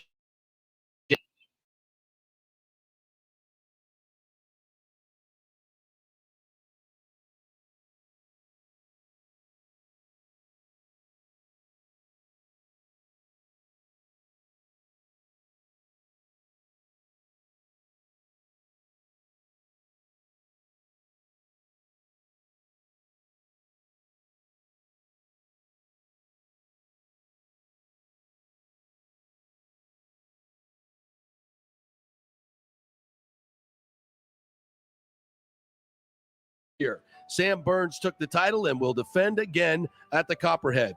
This will be a full tournament with the return of Valspar Live, our free Saturday concert featuring Chris Young and Big and Rich, and other amenities including Chameleon Cove, the Hooters Owl's Nest, the Publix Chill Lounge, and other hospitality venues. Go to ValsparChampionship.com for tickets. The best premium hospitality areas will sell out, so don't wait. That's ValsparChampionship.com. Ladies and gentlemen, let's rock. This is FanStream Sports with JP. All right, welcome back to the JP Peterson Show. Our second hour presented by Bay Area Modern Medical Center, a very different kind of approach to primary care, personalized, preventative medicine, not a one-pill-fits-all mentality. Catch them at BAMMC.com. That's BAMMC.com. All right, let's welcome in our good friend Greg Auman from The Athletic, who joins us now after a fun weekend chasing Tom Brady rumors. I thought this was one heck of a weekend for you, Greg Auman. How are you? Doing well. Yeah, a little busier than expected, maybe, but who knows where things will go. But a fun couple days trying to sort it all out. Was this one of the weirdest stories you've kind of chased, because you've got so many people in the national media reporting things, and as we know, a lot of times they get it wrong when it comes to the local stuff, but obviously very well-sourced reporters, well-sourced stories. But then you have your contacts at the Bucs saying, no, Tom has explicitly told us he has not made a decision.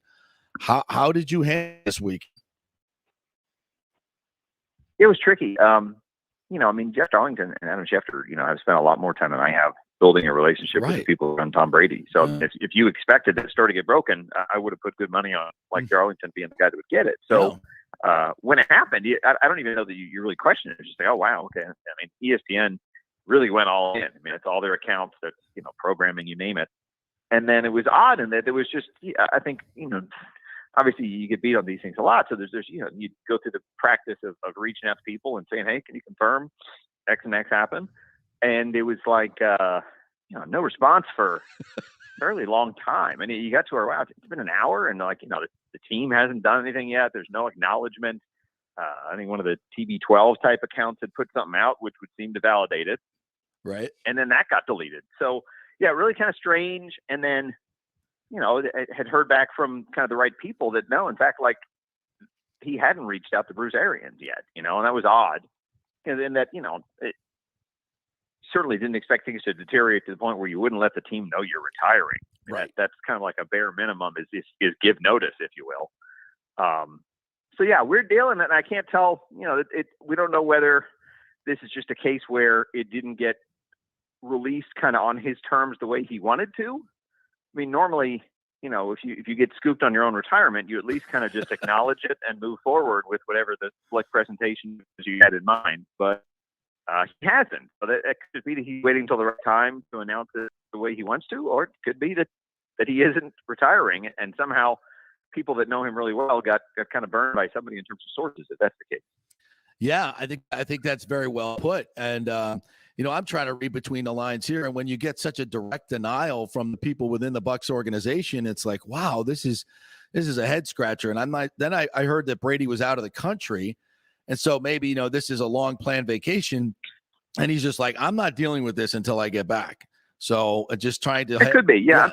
Is that a possibility? That would be another kind of solid explanation. I mean, he's got his weekly podcast that's Monday night. And it would almost seem too indirect to have that be how he rolls it out. I mean, it would certainly be on his terms, but it would almost seem kind of too low key to let your Sirius XM podcast with Jim Gray, be the way that you announce what is one of the biggest retirements we can really process as a sports world. Yeah, that doesn't make a lot of this stuff doesn't make sense. So, and I guess the biggest part for the Bucs now and their fans is how do they move forward? Because time certainly is of the essence. I mean, it's not like experienced great quarterbacks that may be on the market out there, and we know the usual suspects here. It's Russell Wilson, it's Aaron Rodgers, it might be Derek Carr. It's but still it's a handful of guys, and the Bucs want to be in the best position to move on, right? So, in some ways, handicapping his former team here. Yeah, I mean, I don't think he's done handicapping yet, just because no one's gone anywhere. But I mean, again, this time a year ago, Matt Stafford had already been traded. So I mean, great point. These quarterback dominoes can move really fast. So as much as at first you're like, well, they definitely want to know, by the first week of March ahead of free agency. So these other Bucs that are deciding are know whether they're coming back to the Tom Brady team or not. But so many of these veteran quarterbacks aren't free agents. I mean, all these guys, all the Russell Wilsons and Aaron Rodgers and Carson Wentz and Kirk Cousins, all these guys are all trade guys to where you could agree to a trade today.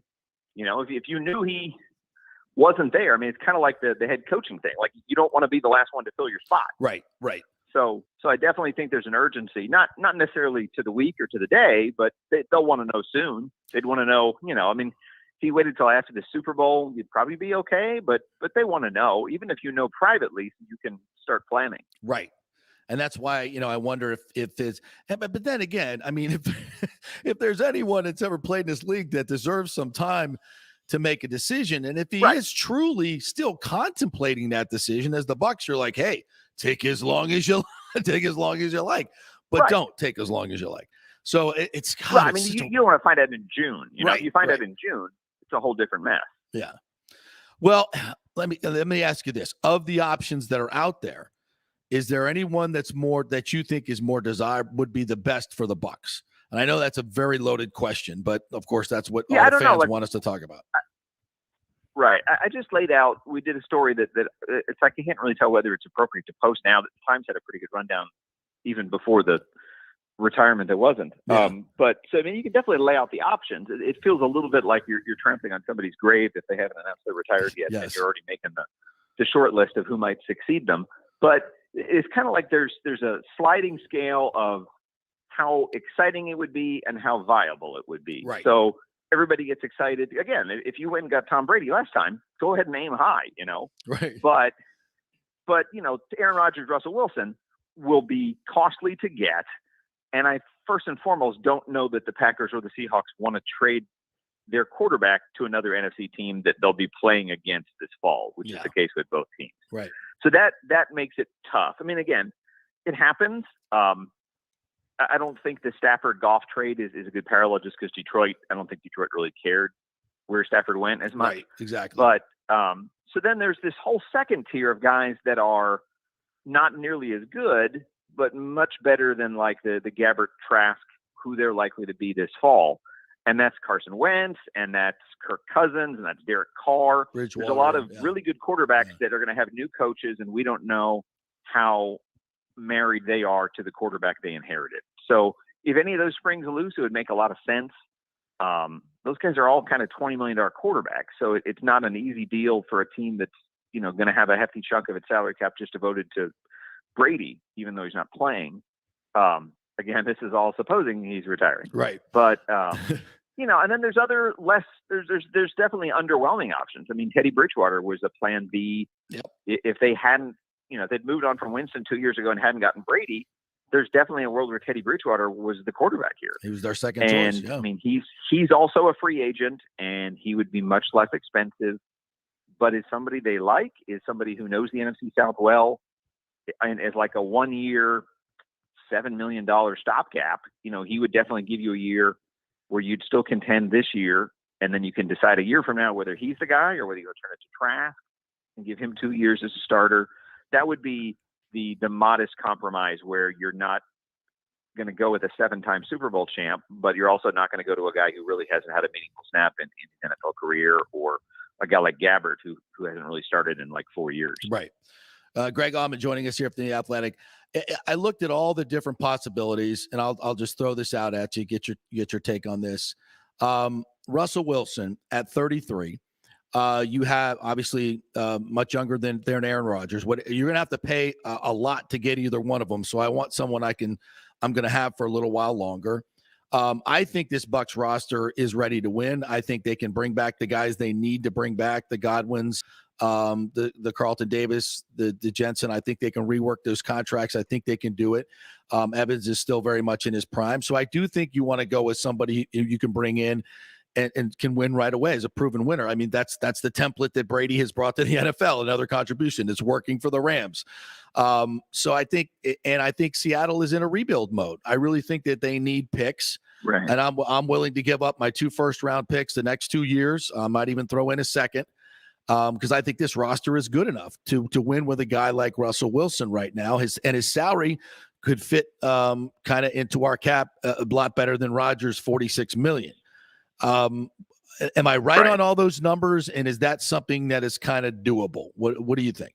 Yeah, I mean, I think it's viable. And like I said, I mean, I think if you feel like you could win with what you have, if you get back the same people, I don't know you get everybody that you would have got if Brady was still here. Yeah. But Russell Wilson is a guy that will draw people in, that people will want to play for.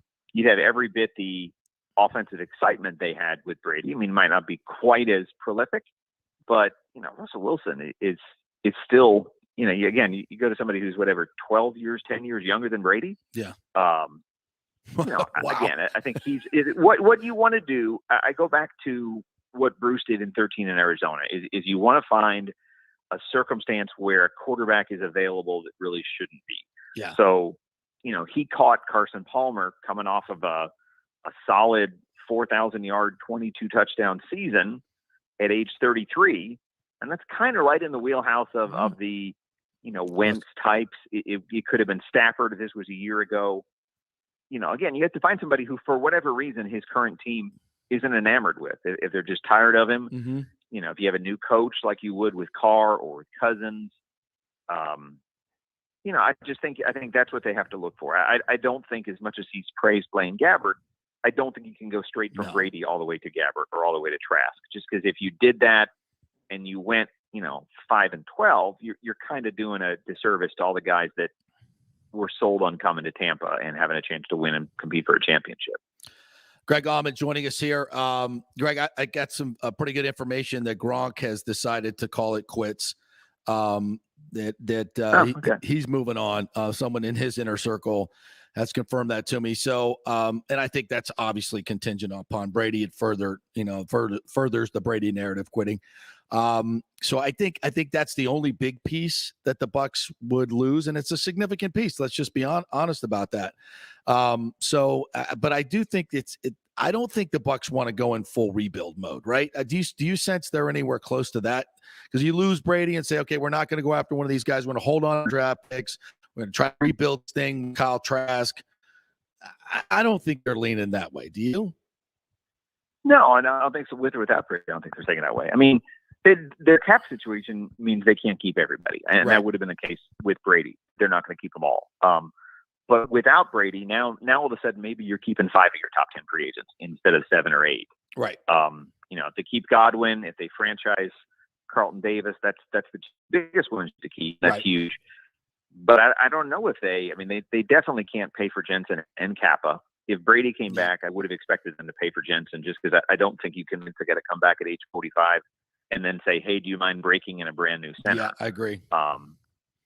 But again, if it's a new quarterback, it might be that Jensen doesn't have the same loyalty to stay here if he doesn't know who his quarterback is, and then he goes and gets one more big check and goes to another contender somewhere else.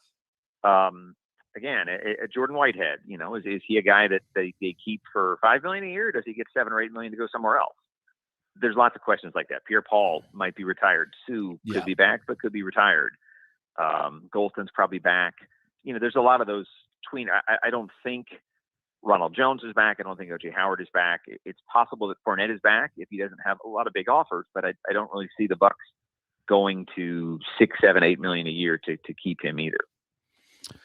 Greg Auman joining us here. Well, Greg, maybe a quick thought on what you saw yesterday in the championship games from Patrick Mahomes, number one. What did you take away from both of those games? With the AFC game, when they're sitting there up 21-3, I'm thinking about how impressive the Bucs win in the Super Bowl is, and that looks like, wow, you were the only thing that kept the three-peat from happening. Yeah. And then obviously things change in a hurry. And so cool for Cincinnati. Cincinnati is basically the same story as the Bucs last year. Yeah. In a team and a franchise that had gone so long without any postseason relevance at all. You're talking about 30 years since their last postseason win. And now they have 3 in 3 weeks, and they're playing for a Super Bowl. So super excited to see that, just to see another market get to enjoy, what can be the same crowd every year getting to the Super Bowl. So really cool for Cincinnati. On the NFC side, to me, when the Rams beat Bucs in September, I thought they were the team to beat. And when they beat them last weekend, it kind of felt like an NFC championship game. I felt like whoever won the Rams-Bucs game was in good position on their home field to beat the Niners. So, if anything, was impressed by how well the Niners did to make it a game. It's like they had that same position where, like, you're up 10 and it's right there where you're one big play away from clinching it. And unfortunately, you feel bad. And that Shanahan, had about 3 times where he punted in really iffy situations to go for it. And his defense just didn't do enough. Yeah. And you get Stafford to make a Kupp is so amazing to watch in terms of his ability to get open when everyone on the field knows he's the one guy you can't get open. And then happy to see Matt Gay. Matt Gay is such a cool story to have another game-winning field goal in a Pro Bowl season to send your team to a Super Bowl. So, as much as he had to watch his old team go last year, he gets the same joy of a Super Bowl on his home field with the Rams. So really happy for there's a ton of Bucs ties all over these teams. Obviously Raheem is with the Rams. Bengals have a couple in guys like Mark Duffner, in kind of marginal players like Vernon Hargreaves and Noah Spence that are there and that kind of stuff. But yeah, really cool and looking forward to seeing if the Bengals can do it again. I think there'll be a lot of talk about the Rams as a strong favorite, but Cincinnati just continues every week to exceed expectations. Hey, last question on the coaching searches. I'm a little surprised Leftwich hasn't been hired by Jacksonville yet. What do you think's going on there? And do you think Bowles is going to get a gig or not? I was counting them both as gone with season ended, but now it may be trending more towards both staying. Yeah, one of those where, when there were 9 jobs, it seemed, almost a lock that this is one, but now it's down to 5 jobs. And if you start penciling in guys for some of the jobs that they're associated with, it's much less than that. I think to his credit, I don't think Byron Leftwich is feeling an urgency to just take any job be a head coach. And if Jacksonville isn't the right situation, or he doesn't have the right control and what he's looking for, he doesn't have to jump at it just because. I mean, both these coordinators here are well paid. They're in good situations. Working with Bruce, even if if Brady's gone, that changes things for Leftwich. You worry if Leftwich gets hurt, if he doesn't get a job in this window, and he's got a lesser quarterback next year and doesn't have the same success. But he's 42, man. He's got a long coaching career ahead of him, and I think to some extent, maybe you learn a little bit from Todd Bowles in that he didn't have a good situation with the Jets, and obviously had to wait a lot longer to get it. But I think you want to make sure you don't just jump at a job. I think sometimes the money with these head coaching jobs where, if you have $20 million, I mean, you think about David Culley with the Texans, he got $22 million for one bad season. Yeah. And that's, obviously generational life-changing wealth with that. But, Leftwich did pretty well as a player, done pretty well as an assistant. He doesn't need to jump at the first team that offers him a job. And I think that's probably a little bit of why Jacksonville has kind of reopened their search there. Bowles, again, I think the jobs that Bowles has interviewed for, I think 3 of them are full now. I think maybe the Jags are the only one that's still open. So again, I think of that as a huge win for the Bucs if they can again have a successful season and bring back both of their assistants when they're in the mix for head coaching jobs the way they have been. All the more reason to go get the most experienced and best guy you can get, and maybe give up some future assets to do so. That seems to be the wave of the future in the NFL. All right, Greg, tell the folks how they can get all your great content at The Athletic. Yeah, everything I write at theathletic.com. Awesome to have so many subscribers already on board, but really cool to see new people jumping on with all this Tom Brady craziness. I'm on Twitter at my name, just Greg Auman, GregAuman, and we may or may not have answers on Tom Brady today. We shall see. Definitely follow Greg Auman for the latest. Appreciate it, Greg. Thanks a bunch, and we'll chat with you down the line. Thanks. All right, team. Take it. Greg Auman right there. Yes, always on top of everything that's breaking. And I know it's been weird for all of us as local guys that try to get the stories first.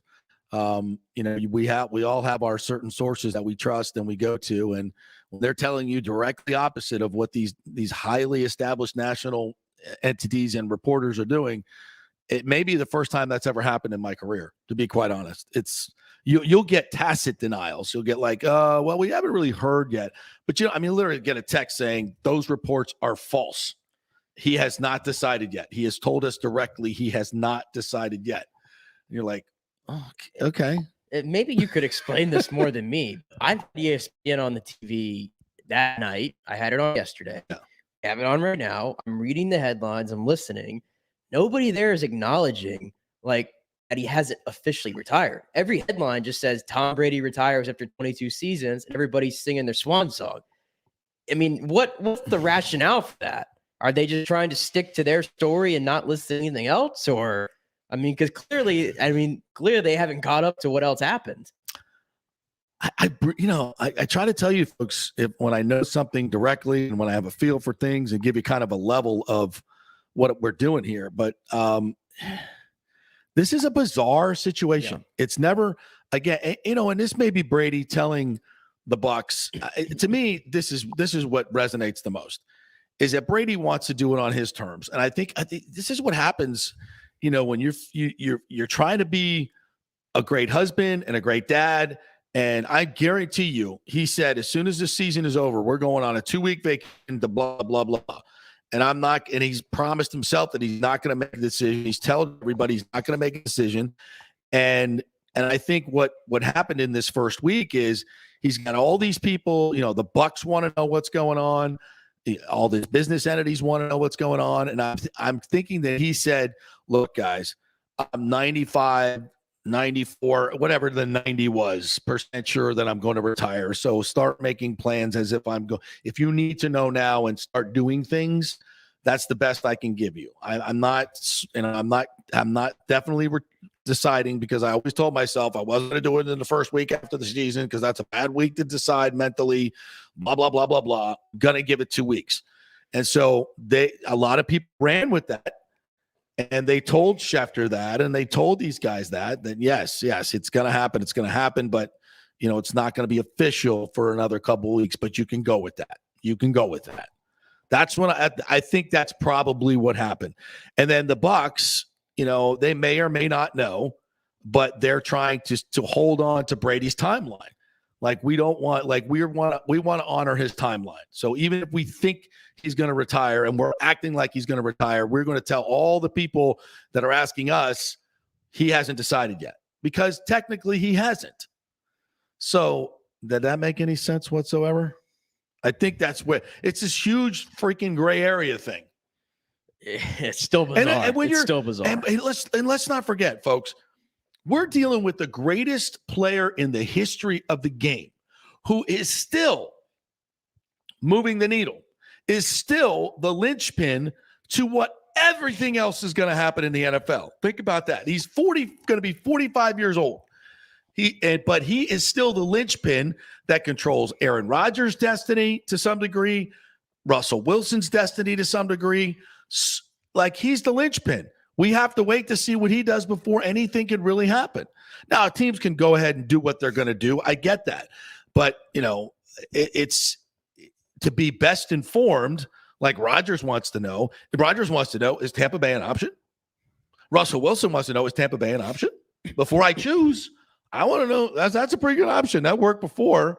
Think if you start looking at the options for Rodgers, is Denver a better option than here? I don't know. With a brand new head coach, it ain't done crap. Nathaniel Hackett, is that it? Do they have Godwins and Evans? I know they have good targets. They have some weapons. Are they as good as Godwins and Evans? Juju Schuster, Mike Cullen? The theory there is that he's probably bringing Devontae Adams with him. And he can't do that if he comes here. It ain't happening. No, we don't have room for all that. It ain't happening. True that. So, the fact that we're, first of all, I just have to put this out there. The fact that we're sitting here saying we just had Tom Brady for 2 years, we're facing a likely retirement potentially here, and we're talking about, all right, who we getting next? Aaron Rodgers or Russell Wilson or whatever. Think about those statements we're making as Bucks fans. But that's because this team is ready to win. This team is ready to win. I just can't believe we're at this point. I mean, we got to remember, this team had a ton of injuries this year and was a coin flip away from getting to play a beat-up Niners team at home for the chance to go play the Cincinnati Bengals for a Super Bowl. We were this close to winning another Super Bowl. This close. So it's not like, you might be down on this team right now, but this team is ready to win.